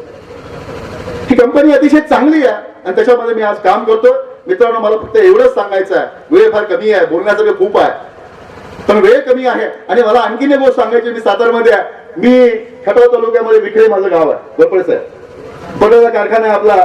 मी 36 वर्ष काम केलं. मी आता आमच्या पाटील साहेबांना म्हणतो तो शेती अधिकाऱ्यांना की गाडगे साहेबांचाही माझा परिचय आहे. तर मी विखळ्याचा आहे आणि तुम्हाला सांगतो, इथे कृष्णेच्या काठ्याला वसलेलं धामनेर गाव आणि खटावमध्ये तुम्हाला माहिती आहे, तुमच्या शेतात पाणी आहे, आमच्या डोळ्यात पाणी आहे, खडकाची धडका आमच्या. आता कुठेतरी आम्ही ऊस लावायला लागलो, याचं कारण असं आहे, पाणी थोडंसं उपलब्ध व्हायला लागलं. आणि पाणी उपलब्ध झाल्यानंतर या महाराष्ट्रामध्ये कानाकोपऱ्यामध्ये अगदी कोल्हापूर पासून नागपूर पर्यंत जिथं पाणी आहे तिथं ऊसाचं टिपरं दाबलं जातं, ऊस येतो. ऊसाची उत्पादकता वाढतेच असं नाहीये. मित्रांनो, ऊसाची उत्पादकता आणखीन एक भाग मला सांगायचा आहे की ऊसभूषण पुरस्कार, कृषीभूषण पुरस्कार, कृषी रत्न पुरस्कार, हे पुरस्कार कुणाला मिळतात? जमिनीला पुरस्कार मिळतो का? पाण्याला पुरस्कार मिळतो का? ऊसाच्या जातीला पुरस्कार मिळतो का? हा पुरस्कार कुणाला मिळतो? शेतकऱ्याला मिळतो. सौरभ कोकी यांना मिळतो. मग पुरस्कार मिळवणारा शेतकरी आणि इतर शेतकऱ्यामध्ये फरक असा आहे की मित्रांनो, जिद्द, चिकाटी, श्रम, परिश्रम, कष्ट ही घेण्याची तयारी. आणखीन एक गोष्ट सांगायची आहे, जो शेतकरी शेतात आहे त्याला शहाणपण शिकवावं लागत नाही. कारण आम्ही VSL असताना ज्ञानाला शेतकरी यायचे आमच्याकडे. हे उदाहरण सांगायचं, आता एकच मिनिट घेतो. शेतकरी आमच्याकडे यायचे आणि शेतकरी आल्यानंतर कसं आहे, बहुतेक पुढारलेले शेतकरी तिकडे यायचे. 5 दिवसाचा ट्रेनिंग प्रोग्राम असायचा कारखान्यातर्फे, सह्याद्रीतर्फे सुद्धा भरपूर शेतकरी आमच्याकडे आले. आणि त्या जरा कसं आहे की बाबा सोसायटीचं चेअरमन आहे, त्याच्यानंतर दूध डेअरीचं चेअरमन आहे, त्याच्यानंतर सदस्य आहे, असे मंडळी तिथे यायचे. प्रत्यक्ष काम करणारा माणूस पोहोचायचाच नाही त्या ट्रेनिंगला. आणि आल्यानंतर त्यांना असं वाटायचं की आपण तिकडे आलोय म्हटल्यानंतर बाकी एकदा काय झालं माहितीये का, मी माझं लेक्चर घेऊन असं बाहेर आलो आणि बाहेर एक शेतकरी आहे, ते फोनवरती बोलत होते. फोनवरती बोलताना चुकून त्यांचा फोन स्पीकरवरती होता आणि मला ऐकायला आल्यानंतर धर्मपत्नीशी गृहलक्ष्मीशी बोलत होते. ते असं सांगत होते, अगं मला येऊन 2 झाले 3 दिवस झाले, आता कसं काय गावाकडे बरं आहे का, देवी बरी आहे का, सावडी बरी आहे का, बाकी सगळं. तर तिकडे त्यांची धर्मपत्नी म्हणली, अतिशय चांगलं आहे, तुम्ही 8 दिवस तिकडे राहिला तरी चालेल.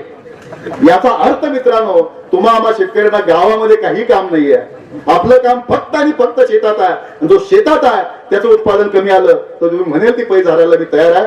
मित्रांनो, शेतामध्ये राहा, शेती करा, हीच नम्रतेची विनंती आहे. या ठिकाणी संधी दिली सौरभ गोपी साहेबांचं परत एकदा अभिनंदन. आणि या ठिकाणी अतिशय म्हणजे आपण ज्याला म्हणतो की अतिशय मोठी मंडळी या ठिकाणी उपस्थित झाली. गोरपडे साहेब, आपणही आपल्या कारखाना कार्यक्षेत्रामध्ये कार्यक्रम घेऊ. मी फुकट उपलब्ध आहे, त्याला आता कंपनीमध्ये काम करत असल्यामुळे काही लागत नाहीये. कंपनीची गाडी आहे, आपल्या भागामध्ये काम हवं आपल्या शेतकऱ्यांचं. मी सुद्धा विक्रियामध्ये 10-5 प्लॉटला माहिती दिली, मदत दिली. सरकार साहेबांच्या मदतीनं एका मीटिंग मध्ये गावामध्ये जवळजवळ 70 का 100 एकर मी ड्रीप केलं आणि त्याच्यामध्ये ऊसाचे आम्ही बऱ्यापैकी चांगलं काम करतोय. माझं म्हणणं आहे की सातारा हे महाराष्ट्रामध्ये आपल्याला माहिती आहे, साताऱ्यामध्ये रयत शिक्षण संस्थेच्या माध्यमातून ज्ञानाची गंगा आपण महाराष्ट्रभर पसरवलेली आहे. आपल्या जिल्ह्यातलं ज्ञान आपल्या भागामध्ये उपयोगाला यावं, एक मनस्वी स्वतःची या भागाचा जन्म असल्या कारणाने आपली अपेक्षा. सर्वांना या ठिकाणी धन्यवाद देतो, या ठिकाणी बोलवलं त्याबद्दल आणि आपण सर्वांनी ऐकून घेतलं त्याबद्दल मनपूर्वक आभार. आपले एक मनपूर्वक आभार. करतात, शब्दभक्ती करतात, शब्द मुखजड माणसालाही बोलकं करतात. म्हणून ऊसाच्या शेतीत काय, पण नेठापांच्या निमित्तानं ऊसाच्या पानापानावरती आम्हाला देशमुख साहेब दिसतात. खरोखरच आपलं मार्गदर्शन वाखाणणे योग्य आहे. देशमुख साहेब, पुन्हा एकदा या कार्यक्रमाच्या निमित्तानं मी आपणास अभिनंदन करतो, आपलं आभार मानतो. आणि यानंतर आजच्या कार्यक्रमाचे संयोजक आयोजक अर्थातच या नगरीचं भूषण असलेले ऊसभूषण शेतकरी प्रयोगशील शेतकरी आदरणीय सौरभजी कोकिल, आपणच मी विनंती करतोय, आपण आपलं मनोगत व्यक्त करायचं आहे. त्यामध्ये थोडक्यात मी माझ्या ऊस शेतीबद्दलचा कशा पद्धतीनं उत्पादन जे 50-60 टनाचं उत्पादन होतं ते 130 टनापर्यंत कशा पद्धतीने गेलंय याची एक मांडणी या ठिकाणी करतोय.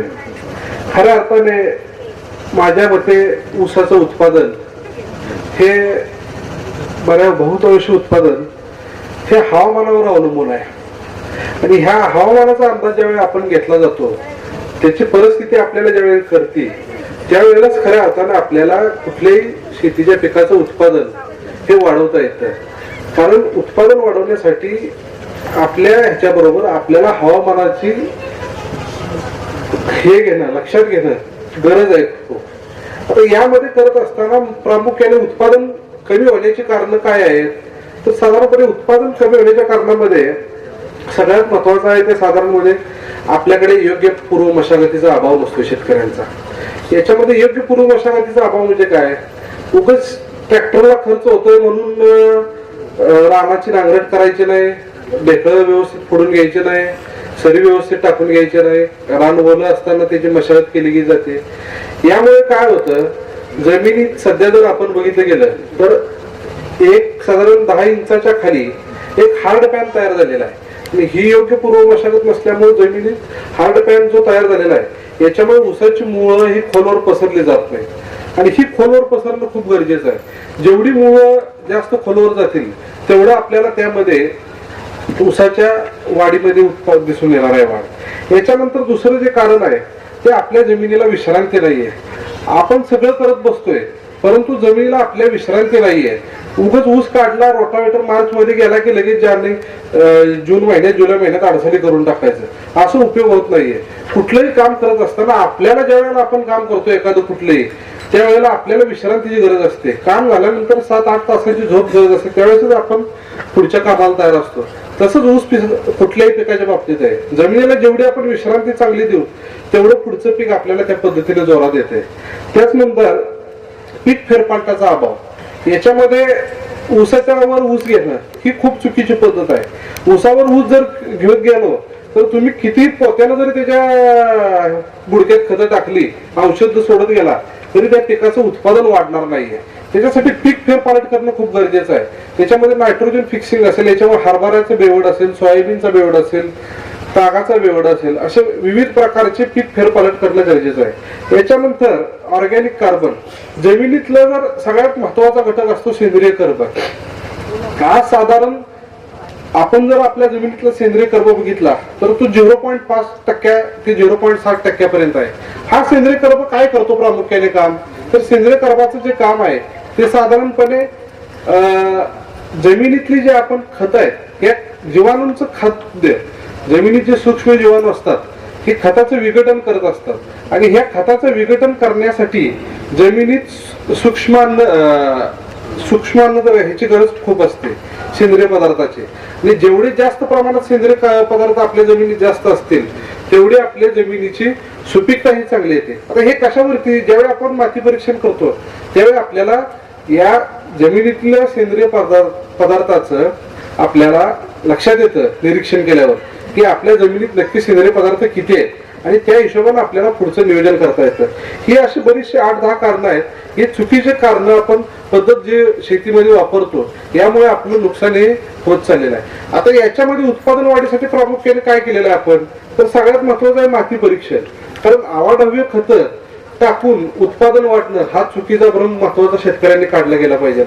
सगळ्यात महत्वाचं आहे माती परीक्षण. या माती परीक्षणाच्यामुळे काय आहे तर आपल्याला जमिनीतल्या अन्नद्रव्याचे ज्या पद्धतीने 14 सूक्ष्म अन्नद्रव्य आणि 3 मुख्य अन्नद्रव्य याच्या जमिनीतलं प्रमाण आपल्याला कळणार आहे आणि त्या हिशोबानं आपल्याला साधारणपणे पुढचं खताचं नेटकं नियोजन हे आपल्याला या ठिकाणी करता येणार आहे. आणि याच्यामुळे अनावश्यक जो खर्च आहे आपला 30 ते 40% जास्त खर्च होणाऱ्या खर्चापैकी खताच्या मात्रेवर होत असतो. आणि आपल्याला नुसतं उत्पादन वाढवायचं नाहीये तर उत्पादन वाढवत असताना त्या उत्पादन खर्च कमी करणं गरजेचं आहे. सध्याची शेती ही बघितली गेली तर उत्पादन खर्च कमी करून उत्पादन वाढवलं तरच ते आपल्याला फायदेशीर ठरणार आहे. कारण मिळणारा भाव आणि मिळणारं उत्पादन याचा कुठेतरी ताळेबंद असणं गरजेचं आहे. सेंद्रिय पदार्थ कशाच्या माध्यमातून वाढवणार आहेत तर याच्यामध्ये शेणखताचा वापर असेल, गांडूळ खताचा वापर असेल, ताग, देंच्या इत्यादी हिरवळीचे खत असतील या माध्यमातून आपण सेंद्रिय पदार्थाचं वाढवणं गरजेचं आहे. आता याच्यानंतर आम्ही जी ट्रायल घेतलेली आहे याच्यामध्ये जमिनीची पूर्व मशागत. या जमिनीच्या पूर्व मशागतीमध्ये काय केलेलं आहे तर ऊस गेल्यानंतर एखादं पीक फेरपालटासाठी हरभऱ्याचं पीक घेतलेलं आहे. हरभऱ्याचं पीक घेतल्यानंतर त्यामध्ये 2 वेळेला जमिनीची उन्हाळ्यामध्ये उभी आडवी नांगरट करून रान पूर्णपणे टाकून दिलेलं आहे. आणि हे रान टाकून दिल्यानंतर चांगल्या पद्धतीने मशागत करून त्यामध्ये सरी वगैरे सोडली गेलेली आहे. या अशा पद्धतीची पूर्व मशागत आपण करत घेतलेली आहे. याच्यानंतर सगळ्यात आमचा महत्वाचा जो विषय येतो त्याच्यामध्ये फार महत्वाचा विषय आपण लक्ष देणं गरजेचं आहे. कारण आधुनिक पद्धतीनं लागण करणं आणि त्याची वेळ ही फार महत्वाची आहे. या आधुनिक पद्धत म्हणजे नेमकी काय आहे तर आता सगळीकडे 4.5 फूट 5 फूट लागण व्हायला लागलेली आहे. परंतु याच्यामध्ये नेटकं नियोजन काय करायचं आपल्याला तर सगळ्यात महत्वाचं त्या प्लॉटसाठी लागणारं बियाणं. आता आपल्या ठिकाणी या ठिकाणी जे साहेब आलेत ते फार मोठे ब्रीडिंग म्हणजे व्हरायटी संशोधन करत 86-032 साहेबांनी कोइंबतूरमध्ये रिसर्च केलं होतं आणि ते पूर्णपणे भारतामध्ये प्रसारित झालेलं आहे. त्याच्याबद्दल ते सांगतील बियाण्याची क्वालिटी काय असेल त्याच्याबद्दल मी काही फार बोलत बसणार नाही. बियाण्याची गुणवत्ता अतिशय चांगलं असणं गरजेचं आहे. याच्यामध्ये 4.5x2 असेल, 5x1.5 असेल अशा पद्धतीने लागण करून घेणं गरजेचं आहे. ही लागण केल्यामुळे आपल्याला काय होणार आहे तर साधारणपणे एकरी जे नैसर्गिकरित्या 40 ते 45 हजार ऊस तयार होणार आहे हे एकसारखे ऊस येण्यास आपल्याला मदत होणार आहे. याच्यामुळं 4.5 फूट सरी सोडून 2 फूट अंतरावर शुद्ध बियाण्याची निवड करून फाउंडेशन सीड्स असेल दर 2-3 वर्षांनी बियाणं बदललं गेलं पाहिजे. हे खूप गरजेचं आहे बियाणं बदलणं आपल्याला. आणि ज्या वेळेला आपण बियाण्यातला बदल करतो त्यावेळी निव्वळ बियाणं बदलल्यामुळं 15 ते 20% आपल्याला उत्पादनात वाढ दिसून येते. आतापर्यंत सध्याच्या काळात काय झालेलं आहे जे आपल्याकडे बियाणं आहे तेच आपण प्रत्येक ठिकाणी वापरत आलेलो आहे. 10-15 वर्ष झालं आपल्या शेतात तेच बियाणं आहे. त्याच्यामुळे आपल्या शेतामध्ये कायनी असेल, गवताळा वाढ असेल, कीड रोग जे आहेत ते फार मोठ्या प्रमाणात आपल्याला दिसून यायला लागलेले आहेत. ही झाली लागणीची पद्धत. तर या लागणीच्या पद्धतीमध्ये एक डोळा लागण करत असताना त्याच्यामध्ये 1/3 त्याचा कांडीचा भाग कट करणं हा खूप गरजेचा आहे. ज्या वेळेला लागण आपल्याला 100 टनापेक्षा जास्त उत्पादन घ्यायचं असते त्यावेळेला त्याच्यातलं सूक्ष्म नियोजन हे खूप गरजेचं आहे. म्हणजे अगदी कांडीची जर लागण करत असो आपण तर कांडीच्या लागणीमध्ये त्याच्यामध्ये आपण डोळा बारकाईनं बघणं गरजेचं असेल ते खूप गरजेचं आहे. त्याच्यानंतर ज्यावेळी लागणीचं 15 दिवसामध्ये जर्मिनेशन होतं, उगवण चांगली होती, ही उगवण झाल्यानंतर त्याच्यामध्ये गॅप पडलेला असतो. हा गॅप बऱ्याचशा वेळेला शेतकऱ्यांच्या माध्यमातून भरला जात नाही. आणि आज जर साधारणपणे 500-700 एकरी 15% जर गॅप पडला तर साधारणपणे 1000 ते 1500 रोपांची संख्या आपली कमी होती. या 1000-1500 रोपांची संख्येतनं जवळपास 20 ते 25 टनापर्यंत आपलं उत्पादन घटत जातं. याच्यामुळे गॅप कुठेही राहणार नाही आणि हा गॅप लागण झाल्यापासून 20 ते 25 दिवसाच्या आतमध्ये भरून घेणं खूप गरजेचं आहे. आता ह्याच्यामध्ये लागण करत असताना बीज प्रक्रिया करून घेणं हा सुद्धा खूप महत्वाचा भाग आहे. बीज प्रक्रिया केल्यामुळे त्या कांडीला असणारे कांडीची कीड रोग असतील, उगवण क्षमता असेल, अतिशय चांगल्या पद्धतीने होणार आहे. आता याच्यानंतर सगळ्यात महत्वाचा विषय येतो खताचं व्यवस्थापन.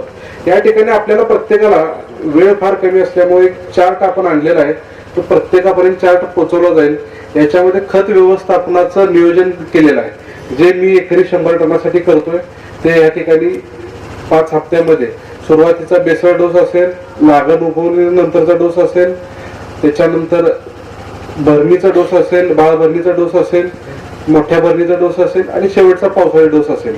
अशा पद्धतीचं जे डोसचं नियोजन केलेलं आहे ते या ठिकाणी आपल्याला त्या चार्टच्या माध्यमातून मिळेल. आणि सगळ्यात महत्वाचं साहेबांनी सांगितलं की जे ठिबक सिंचन, प्रवाही सिंचन पद्धत, पाणी किती देतोय याच्यापेक्षा गरज किती आहे ही खूप महत्वाची आहे. आणि ज्या पद्धतीने आपण त्या पाण्याचं नियोजन करू त्या पद्धतीनंच आपल्याला ते पीक, आपल्याला जर गरज 1 लिटरची आहे आणि आपण 10 लिटर पाणी दिलं तर आपली अवस्था काय होणार आहे. त्याच पद्धतीने त्या पिकाचं सुद्धा आहे. गरज 50 लिटरची आहे आणि उगाच आपलं आहे, नदी जवळ आहे, पाटपाणी म्हणून द्यायचं सोडून तर ते पीक काम करत नाही. मुळात पूर्णपणे त्याच्यामध्ये ब्लॉक होत जातात आणि ह्याच्यामुळे ऊस उत्पादनात घट होत चाललेली आहे. आणि अति पाण्याच्या वापरामुळे जमिनीतला क्षारपडपणा असेल, चिबड रानं जे होत चाललेले आहेत ती फार प्रमाणात वाढत चाललेली आहे. अशा पद्धतीचं जर आपण नियोजन केलं तर आपल्याला नक्की 100 टन शाश्वत उत्पादन राहण्यास काहीच अडचण येणार नाही. या ठिकाणी फार न वेळ घेता आपल्याला महत्वाचे जे आपले मार्गदर्शक आहेत डॉक्टर बक्षीराम सर यांचं आपल्याला मार्गदर्शन ऐकायचं आहे. त्या ठिकाणी मी वेळ न घेता थांबतो आणि संपूर्ण भाषेत जय हिंद जय महाराष्ट्र विनंती करतोय आपण सर्वांनी जोरदार टाळ्यांनी त्यांचं एकदा स्वागत करूया. आपल्या जोरदार टाळ्यांच्या गजरामध्ये मी त्यांना विनंती करेन आपण आपलं मनोगत या ठिकाणी व्यक्त करणार आहोत. नमस्कार. मंच पर आसीन सम्मानित गण और अति सम्मानित किसान भाइयों और बहनों, आप सभी को मैं डॉक्टर बक्षीराम नमस्कार करता हूँ.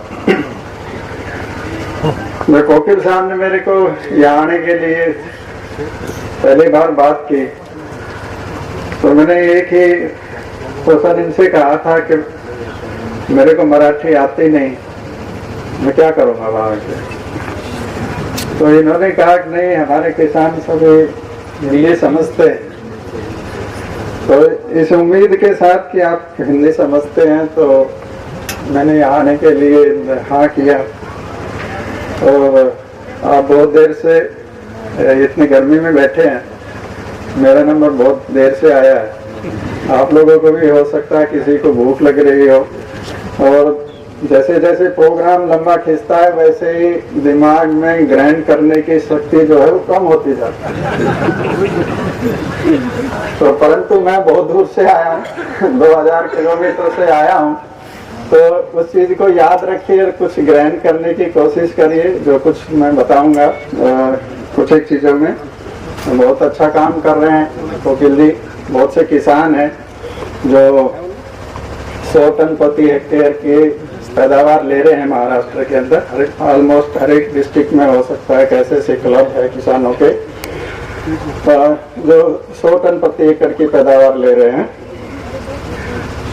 तो गन्ने की जो पैदावार है, जैसे कल मैंने कोकिल जी से बात की तो ये कह रहे थे 130 टन प्रति एकड़ लिया, यानी कि 325 टन प्रति हेक्टेयर. और जो थ्योरेटिकल है पैदावार ले सकते हैं गन्ने के अंदर, जो सबसे ज्यादा पैदावार ले सकते हैं, जो प्लांट की कैपेसिटी है वो करीब 475 टन प्रति हेक्टेयर की है. थोड़ा बहुत जलवायु के हिसाब से अलग अलग स्टेट के अंदर ये थोड़ा बदलेगा। अच्छा, 60 टन से यानी कि एवरेज वही 50 के, इसीलिए डिस्ट्रिक्ट की एवरेज 50 है, तो 50 के तो बहुत होंगे यहाँ सभी। हर एक राज्य में गया हूँ और गन्ने की खेती को सीखने की कोशिश की है मैंने, हर एक राज्य में जहाँ भी मेरे को मौका मिलता है। महाराष्ट्र में भी मैं कई बार आया हूँ, यहाँ सतारा डिस्ट्रिक्ट में नहीं आया, परंतु महाराष्ट्र में कई बार आया हूँ। तो उसी में से कुछ एक चीजें हैं जो महाराष्ट्र के लिए भी लागू हो सकता है कि वो अपना भी रहे होंगे।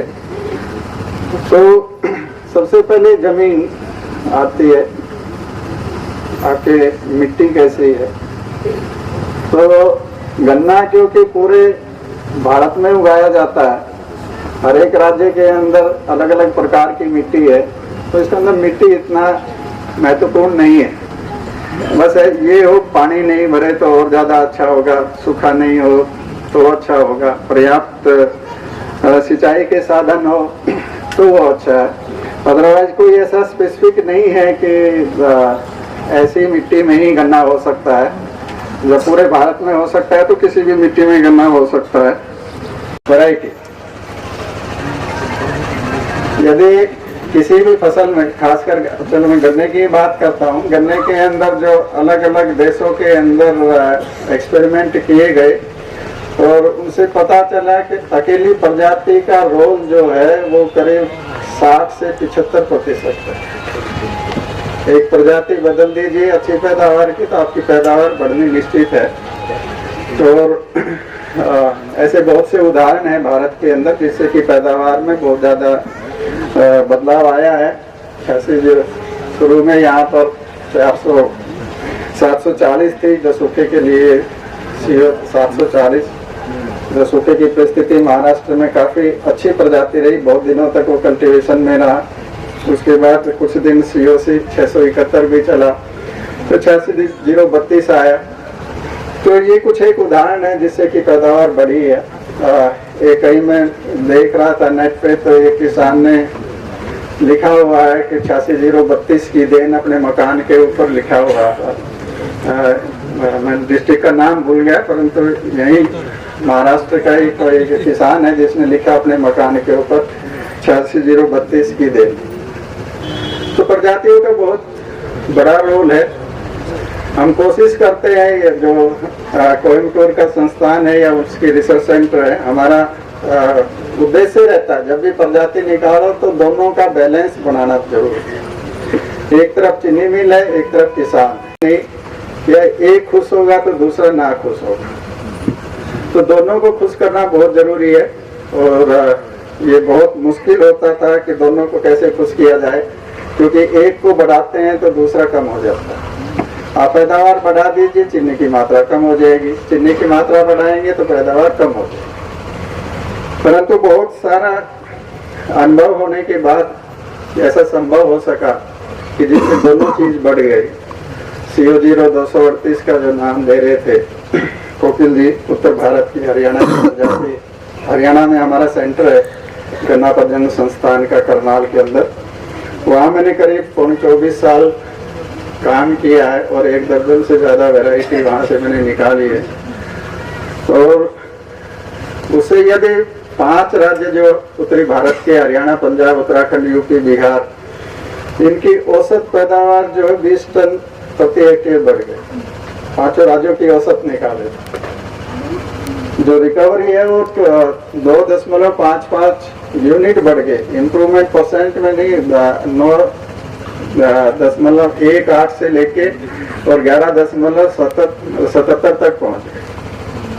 तो दोनों चीज को फायदा हुआ और वैरायटी बहुत फैली, सभी को फायदा हुआ, किसानों की आय बढ़ी और चीनी मिलों की रिकवरी बढ़ी, और उसी के कारण शायद मैं आज यहाँ खड़ा हूँ।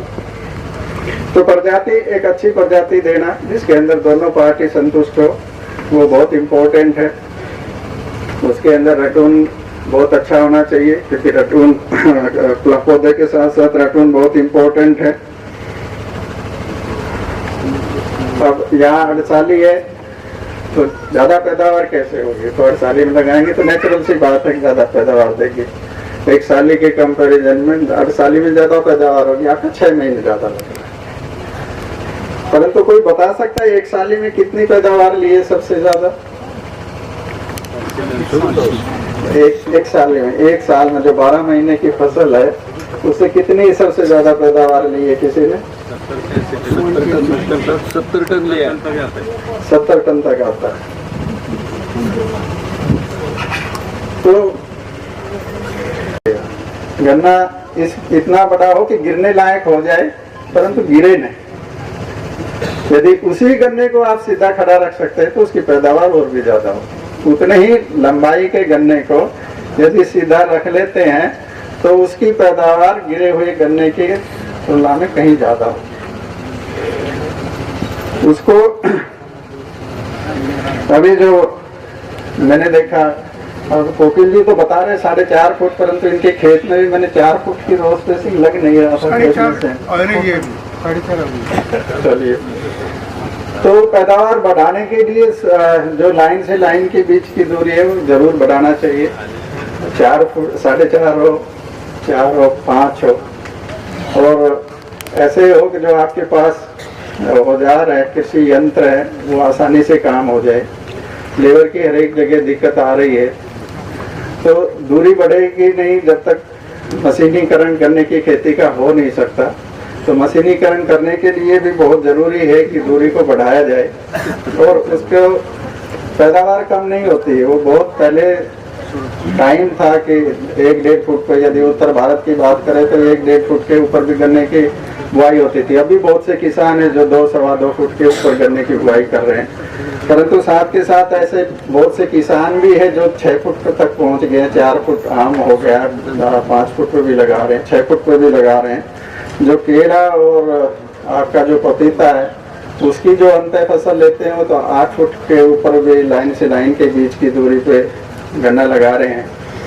तो इसके अंदर जब दूरी बढ़ाते हैं तो एक विशेष ध्यान देने की जरूरत होती है कि जब भी आप बुआई करते हैं तो तरीके में भी 2 तरीके हो गए बुआई के। एक तो आप गन्ने का टुकड़ा काट के बो रहे हैं, तो एक पौध तैयार करके लगा रहे हैं।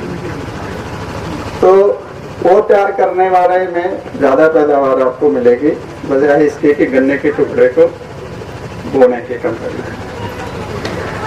आप जब भी प्रो ट्रे में पौधा लगाते हैं तो जितना उसमें मिट्टी लगा हुआ है, यानी कप का साइज है, लाइन खोलने के बाद उसको उतना ही जमीन के नीचे जाना चाहिए। उसका जो रोपाई करनी है वो सूखे में करिए, पानी देने के बाद कभी भी मत करिए। और खुरपी से इतना ही गड्ढा खोदिए जितना मिट्टी उस पौधे के साथ लगी हुई है वो उससे नीचे चला जाए। यदि इस टाइप से उसका ट्रांसप्लांटिंग होता है, और उसकी एज भी बहुत इम्पोर्टेंट है, ये नहीं कि 1.5 महीने बाद आप उसको लगा रहे हैं। तो जनरली जब 4 से 5 पत्ते उसमें बन जाते हैं, वो थोड़ा मौसम पे डिपेंड करेगा, 25 दिन में करता है, 20 दिन में करता है, या ठंड का मौसम हो तो थोड़ा ज्यादा लेगा। तो जो 4-5 पत्ते उस पौधे में बन जाते हैं, उस टाइम उसकी आप रोपाई करेंगे। उसमें ज्यादा मिट्टी नहीं डालना है, जितना मिट्टी उसका लगा हुआ है उतना ही नीचे दबा के लगाएंगे और उसको ऐसे ही छोड़ देंगे। तो वो विधि, उस विधि से ज्यादा पैदावार ली जा सकती है। एक अलग बात है, अदरवाइज 99% तो पौधे जरूर जमेगी। आपकी पॉपुलेशन पूरी होगी खेत के अंदर, फिर गहराई पे नहीं लगाएंगे तो उसका फुटाव बहुत अच्छा होगा। के अंदर बहुत से माइक्रो न्यूट्रिएंट आ रहे हैं, असल में खाद डालना चाहिए आवश्यकता के अनुसार। सोइल टेस्ट करें, सोइल टेस्ट करेंगे, उसी के हिसाब से फैसला करिए कि कितना खाद डालेगा। अननेसेसरी कि आपके खेत के अंदर कोई माइक्रो न्यूट्रिएंट की डेफिशिएंसी नहीं है और आप माइक्रो न्यूट्रिएंट डाल रहे हैं तो उसका फायदा क्या, वो तो वेस्ट है। तो सोइल टेस्ट करा के डालेंगे तो अच्छा है। और सबसे अच्छी जो चीज है, फैक्ट्री के हैं या कोई तो बैठे हैं, सबसे अच्छा माइक्रो न्यूट्रिएंट आपको यदि कहीं से मिल सकता है तो वो आपका प्रेस मड है। आपको कुछ डालने की जरूरत नहीं है माइक्रो न्यूट्रिएंट के। प्रेस मड हर एक साल डाल लीजिए और कुछ करने की जरूरत नहीं है। आप फिर सिर्फ NPK के ऊपर रह सकते हैं। जो गन्ने के अंदर 14-15 न्यूट्रिएंट होते हैं, वो सारे के सारे चीनी तो निकल जाती है, बचता क्या है? जो बचता है वो सारा वापस प्रेस मड में आ जाता है। तो प्रेस मड सबसे अच्छा खाद है, उसका इस्तेमाल नहीं होता है, उसका सबसे ज़्यादा इस्तेमाल करना चाहिए। आपकी जमीन के स्वास्थ्य को सुधारेगा, आपकी माइक्रो न्यूट्रिएंट की जितनी भी आवश्यकता है उसको पूरा करेगा, और जमीन का स्वास्थ्य सुधरेगा, ऑर्गेनिक कार्बन उसे बढ़ेगा।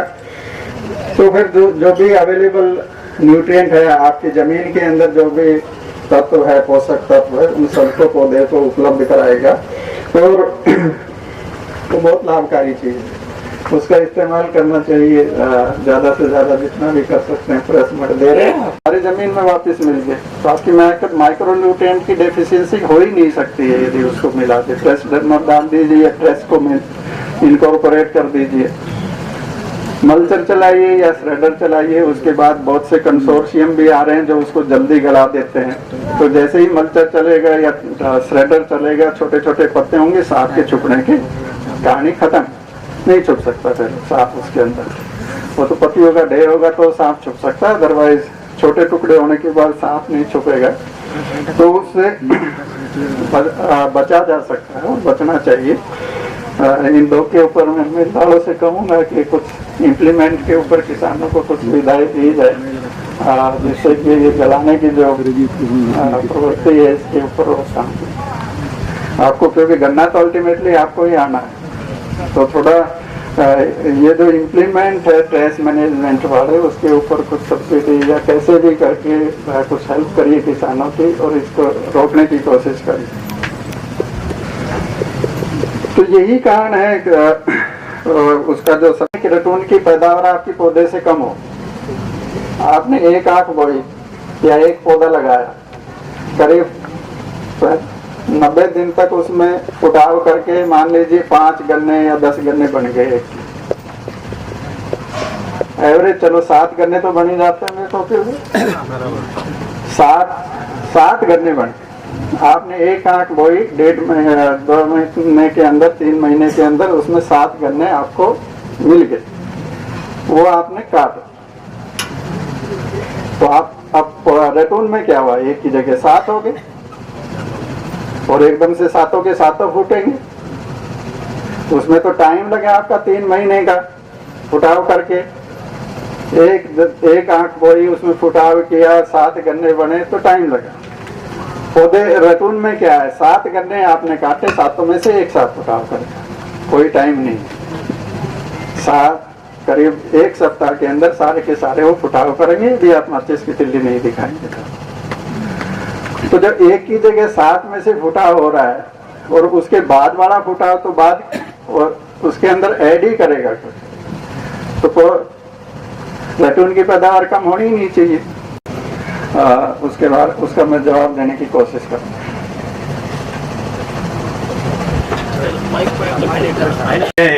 कि शुगर केन में जब हम पौधा बनाने के लिए आँख डालते हैं जमीन में, तो उसमें से बहुत ऐसे 6, 7, 8, 10 ऐसे ऊपर आते हैं उसके फ्रॉड्स। तो ऐसा नहीं होना चाहिए। हमको एक आँख डाल दिए तो एक ही गन्ना ऊपर आना चाहिए। उसकी हाइट कम से कम 8-10 फीट से ज़्यादा नहीं होनी चाहिए, और उसकी चौड़ाई जो है तो बहुत बढ़िया होना चाहिए। कम से कम एक गन्ने का वजन 5 से 6 या 10 किलो तक होना चाहिए। ऐसा हो सकेगा क्या आगे? देखिए, यदि आप लाइन में बोते हैं तो ये संभव नहीं है, और नहीं करना चाहिए। आप यदि एक गन्ना है, जैसे कह रहे थे कि 1 एकड़ के अंदर करीब 40,000 गन्ने चाहिए, तो आप देखिए बीज कितना लग गया आपका। आपको आय को भी देखना है कि कितनी आय बढ़ानी है। उससे एक गन्ना से 8-10 फुट का आप कह रहे हैं कि 8-10 फुट उसकी हाइट भी हो, तो फिर वो पैदावार उतना नहीं हो पाएगा, और लागत आपकी ज़्यादा हो जाएगी, प्रॉफिट आपका कम होगा। गड्ढा विधि से ये संभव है। उसका प्रिंसिपल यही है, सिद्धांत यही है कि उसके अंदर टिलरिंग को या ब्यास को ब्यात नहीं कराना है, कले नहीं निकालने, सिर्फ मदर छोटे 1-2 फिट डायमीटर का गड्ढा खोदते हैं उसके अंदर। शुरू के अंदर जो रिकमेंडेशन थी वो 40 आँख की उसमें थी। मान लीजिए आधा भी जगह 50% भी जर्मिनेशन हो तो 20-22 गन्ने उसके अंदर एक में बढ़ जाते हैं। और वो सिर्फ मदर सूट ही रहते हैं, उसके अंदर फिल्टरिंग नहीं होती है गन्ना, परंतु उसके अंदर बढ़ेगा, गिरेगा नहीं क्योंकि गहरा लगा हुआ है। तो यदि आपको वो करना है, ये करना है कि आपको टिल्डिंग नहीं लेनी, तो फिर वो विधि ठीक है। आम किसान के लिए ये नहीं करना चाहिए, इससे लागत बहुत बढ़ जाएगी। यदि 40,00,000 आँख आप लाइनों में डालेंगे तो बीज की मात्रा बहुत बढ़ जाएगी। से खेती वालों को ज्यादा नुकसान हो रहा है कि गन्ना पड़ता है और बाद में नीचे गिरता है, तो उसमें से बहुत ज्यादा नुकसान हो रहा है। वो तो मैंने शुरू में कहा था ना कि 8 साली के बजाय 1 साल ही लगा लीजिए, यदि 6 महीने में कुछ ले सकते हैं। हाँ, परंतु ये इंडेंट का कुछ इशू बता रहे हैं, क्रसिंग इंडेंट का इशू बता रहे हैं, तो वो आप देख लीजिए। अदरवाइज मैंने बताया यदि 40 बोरी का गन्ना सीधा खड़ा रहेगा गिरने की बजाय, तो उसकी पैदावार मेरे हिसाब से 20% से ज्यादा बढ़ जाएगी यदि उसको सीधा रखें। 265 जो आप बोल रहे हैं वो बंद क्यों किया आप? ये फैक्ट्री वाले क्यों नहीं ले रहे? रिकवरी नहीं आ रही, किडनी नहीं बन रहा। रिकवरी तो आती है ना, 12 महीने के बाद उसको रिकवरी आता है, 13 या 14। 86,032 की तुलना के अंदर उसका रिकवरी किसी भी महीने में काट लीजिए कम ही रहेगा। 86,032 को क्रॉस नहीं कर सकते वो प्रजाति, लेकिन सबसे अच्छी वैरायटी वही है। हाँ, उसका दूसरा, उस प्रजाति का दूसरा ये है कि जहाँ भी जो साल्ट ज्यादा है, सैलिनिटी की सोइल है, अल्कलाइन सोइल है, वहीं उसका एरिया वैसे भी ज्यादा है और उसके लिए वो उपयुक्त भी है, क्योंकि ये वाहन 86,032 को वैसे एरिया में लगाएंगे तो वो होगी नहीं। तो हर एक जगह के लिए हर एक अलग अलग प्रजाति है। अभी रिसेंटली हमने एक 11,015 वैरायटी रिलीज होने जा रही है जो पूरे जोन के लिए। तमिलनाडु में हमने रिलीज कर दी थी 2020 के अंदर। अभी इस जोन के अंदर आइडेंटिफाई होगी, अगले 2-3 महीने में रिलीज हो जाएगी। उसकी पैदावार भी और रिकवरी भी दोनों चीज 86,032 से ज्यादा है। पैदावार भी 10% 86,032 से ज्यादा है उसका, और रिकवरी भी 86,032 से ज्यादा है। तो बढ़ने की तरफ नई चीजों पर ध्यान देना चाहिए। अध्यक्ष महाराष्ट्र केंद्रीय धोरण समिति है जो पॉलिसी महाराष्ट्र की बने ऑर्गेनिक फार्मिंग के लिए। तो मेरा एक सवाल यह है कि केमिकल के साथ में तो बहुत सारे नुकसान हमारे पास हो रहे हैं। गवर्नमेंट रिकमेंड्स नेचुरल फार्मिंग विद integrated measures like for example chemical end organic. तो क्या आपने ऑर्गेनिक स्ट्रक्चर जो है, ऑर्गेनिक गन्ना प्रोडक्शन जो है, उत्पाद जो है गन्ने की, सिर्फ ऑर्गेनिक के साथ में कोई आपके प्रोग्राम के अंदर में रिकमेंडेशन है जो काश्तकार एक केयरफुलनेस के साथ में आगे चले? जैसे आज हो रहा है कि ऑर्गेनिक प्रोडक्ट के लिए, चाहे ऑर्गेनिक जागरी हो, चाहे ऑर्गेनिक केन हो, तो ऑर्गेनिक जूस हो या ये सारी काकवी हो, इसके लिए मार्केट स्टैंड हो रहा है। तो आपका सजेशन, आपका मार्गदर्शन इस चीज के अंदर में है, आपके अनुभव जो होंगे प्लीज। अच्छा हुआ मैंने को याद दिला दिया। बीज एक बहुत महत्वपूर्ण चीज है। आप कोई भी फसल है, जैसे दूसरी कोई फसल लेते हैं तो चीज 50 किलोमीटर दूर जाके लेना पड़े, हर एक साल नहीं लाते। कोई धान लगाता है तो हर एक साल लाएंगे, नया लाएंगे, बोएंगे। यानी कि आपको पता है कि बीज का महत्व है पैदावार बढ़ाने, परंतु गन्ने में नहीं पता, गन्ने में अप्लाई नहीं करते। जो खेत के अंदर है उसको काट के जमीन में दबा दे। तो यदि गन्ने को ही बोना है तो फिर ये समस्याएं धीरे धीरे बढ़ती है, क्योंकि गन्ना काटा बोया, हर एक साल उसके अंदर जो बीमारी के जीवाणु है वो बढ़ते रहते हैं। और इसीलिए फिर पैदावार शुरू के अंदर मान लीजिए आमतौर पे 100 टन दे रही है तो धीरे धीरे करके वो 90 पे आएगी, 80 पे आएगी, ऐसे होगी। जीएसडी उसमें बढ़ेगी, जो घसेला रोग जिसको बोलते हैं, पतले गन्ने हो जाते हैं। तो उसके लिए बीज के ऊपर ध्यान देने की बहुत जरूरत है। कितनी वैरायटी लगाना चाहिए? यहाँ तो महाराष्ट्र में 1 या 2 वैरायटी ही डोमिनेट करती है। अगर उस वैरायटी पे पेस्ट और डिसीज का इंसिडेंस हुआ, अभी लास्ट ईयर देखा तो उत्तर प्रदेश में कुछ 3 के ऊपर पेस्ट और डिसीज का इन्फेक्शन होने के कारण शुगर इंडस्ट्री को बहुत सारा नुकसान हुआ, तो हमारे महाराष्ट्र के फार्मर को आप क्या बताना चाहेंगे? देखिए, किसी भी शुगर फैक्ट्री में या जो बड़े किसान हैं, कम से कम 3 वैरायटी होना चाहिए। एक जो 50% एरिया जिसका हो, यानी कि मेरा ये मानना है कि किसी भी प्रजाति का 50% से ज़्यादा एरिया नहीं होना चाहिए।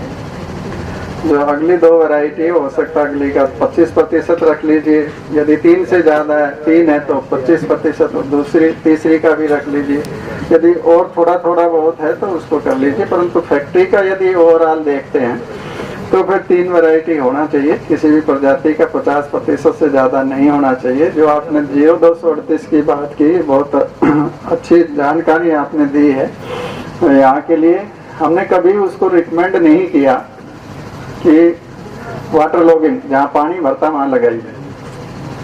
ईस्टर्न यूपी का जो तराई का रीजन है, हिमालय के आसपास के जो डिस्ट्रिक्ट है जहाँ गन्ना ज़्यादा होता है, हर एक साल पानी खड़ा रहता है 4 महीने तक, 1.5 फुट 2 फुट 3 फुट पानी खड़ा रहता है।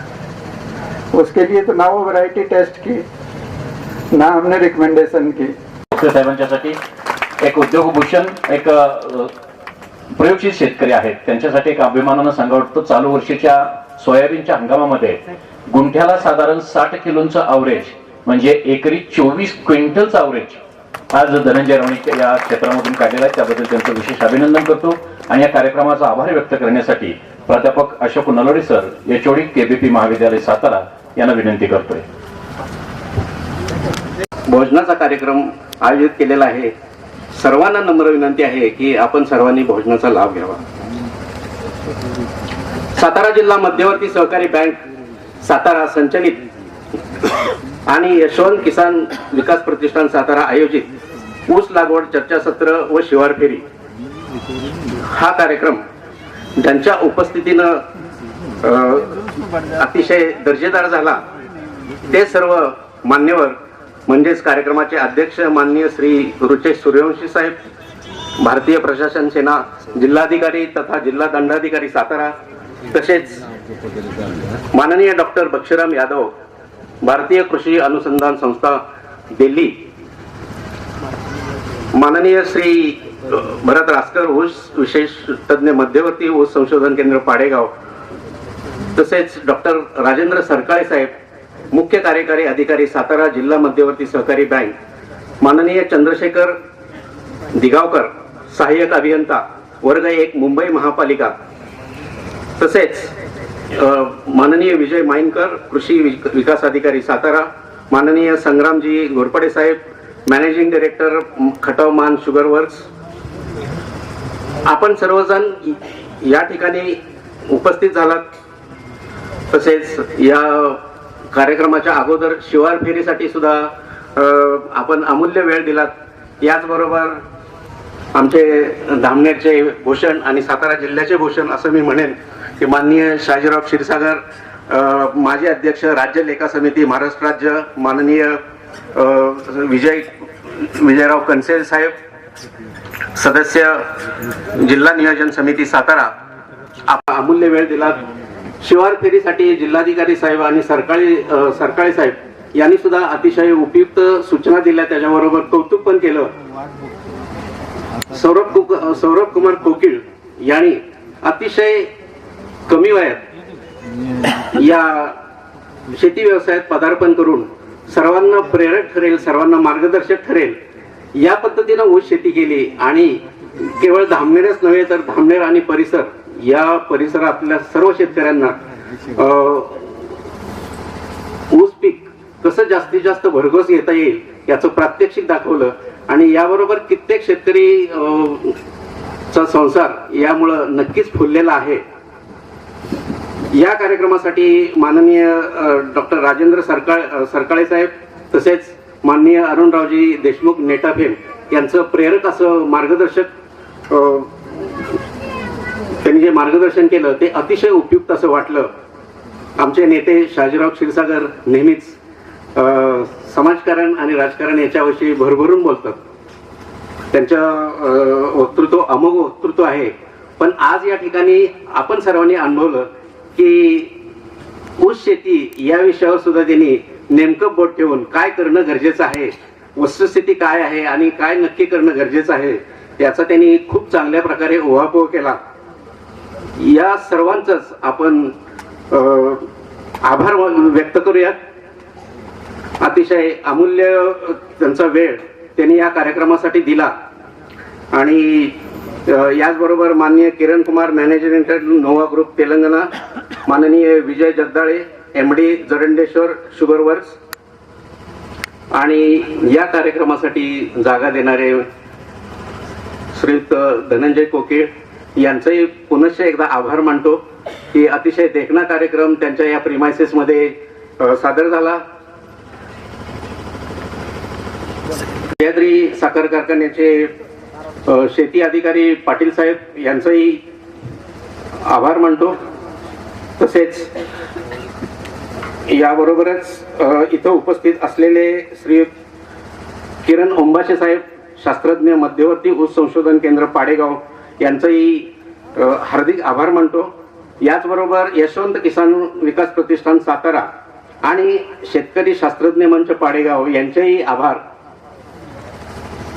याचबरोबर इथं उपस्थित असलेले दामनेर ग्रामपंचायतीचे सर्व सदस्य, दामनेर विकास सोसायटीचे सर्व सदस्य, सरपंच, उपसरपंच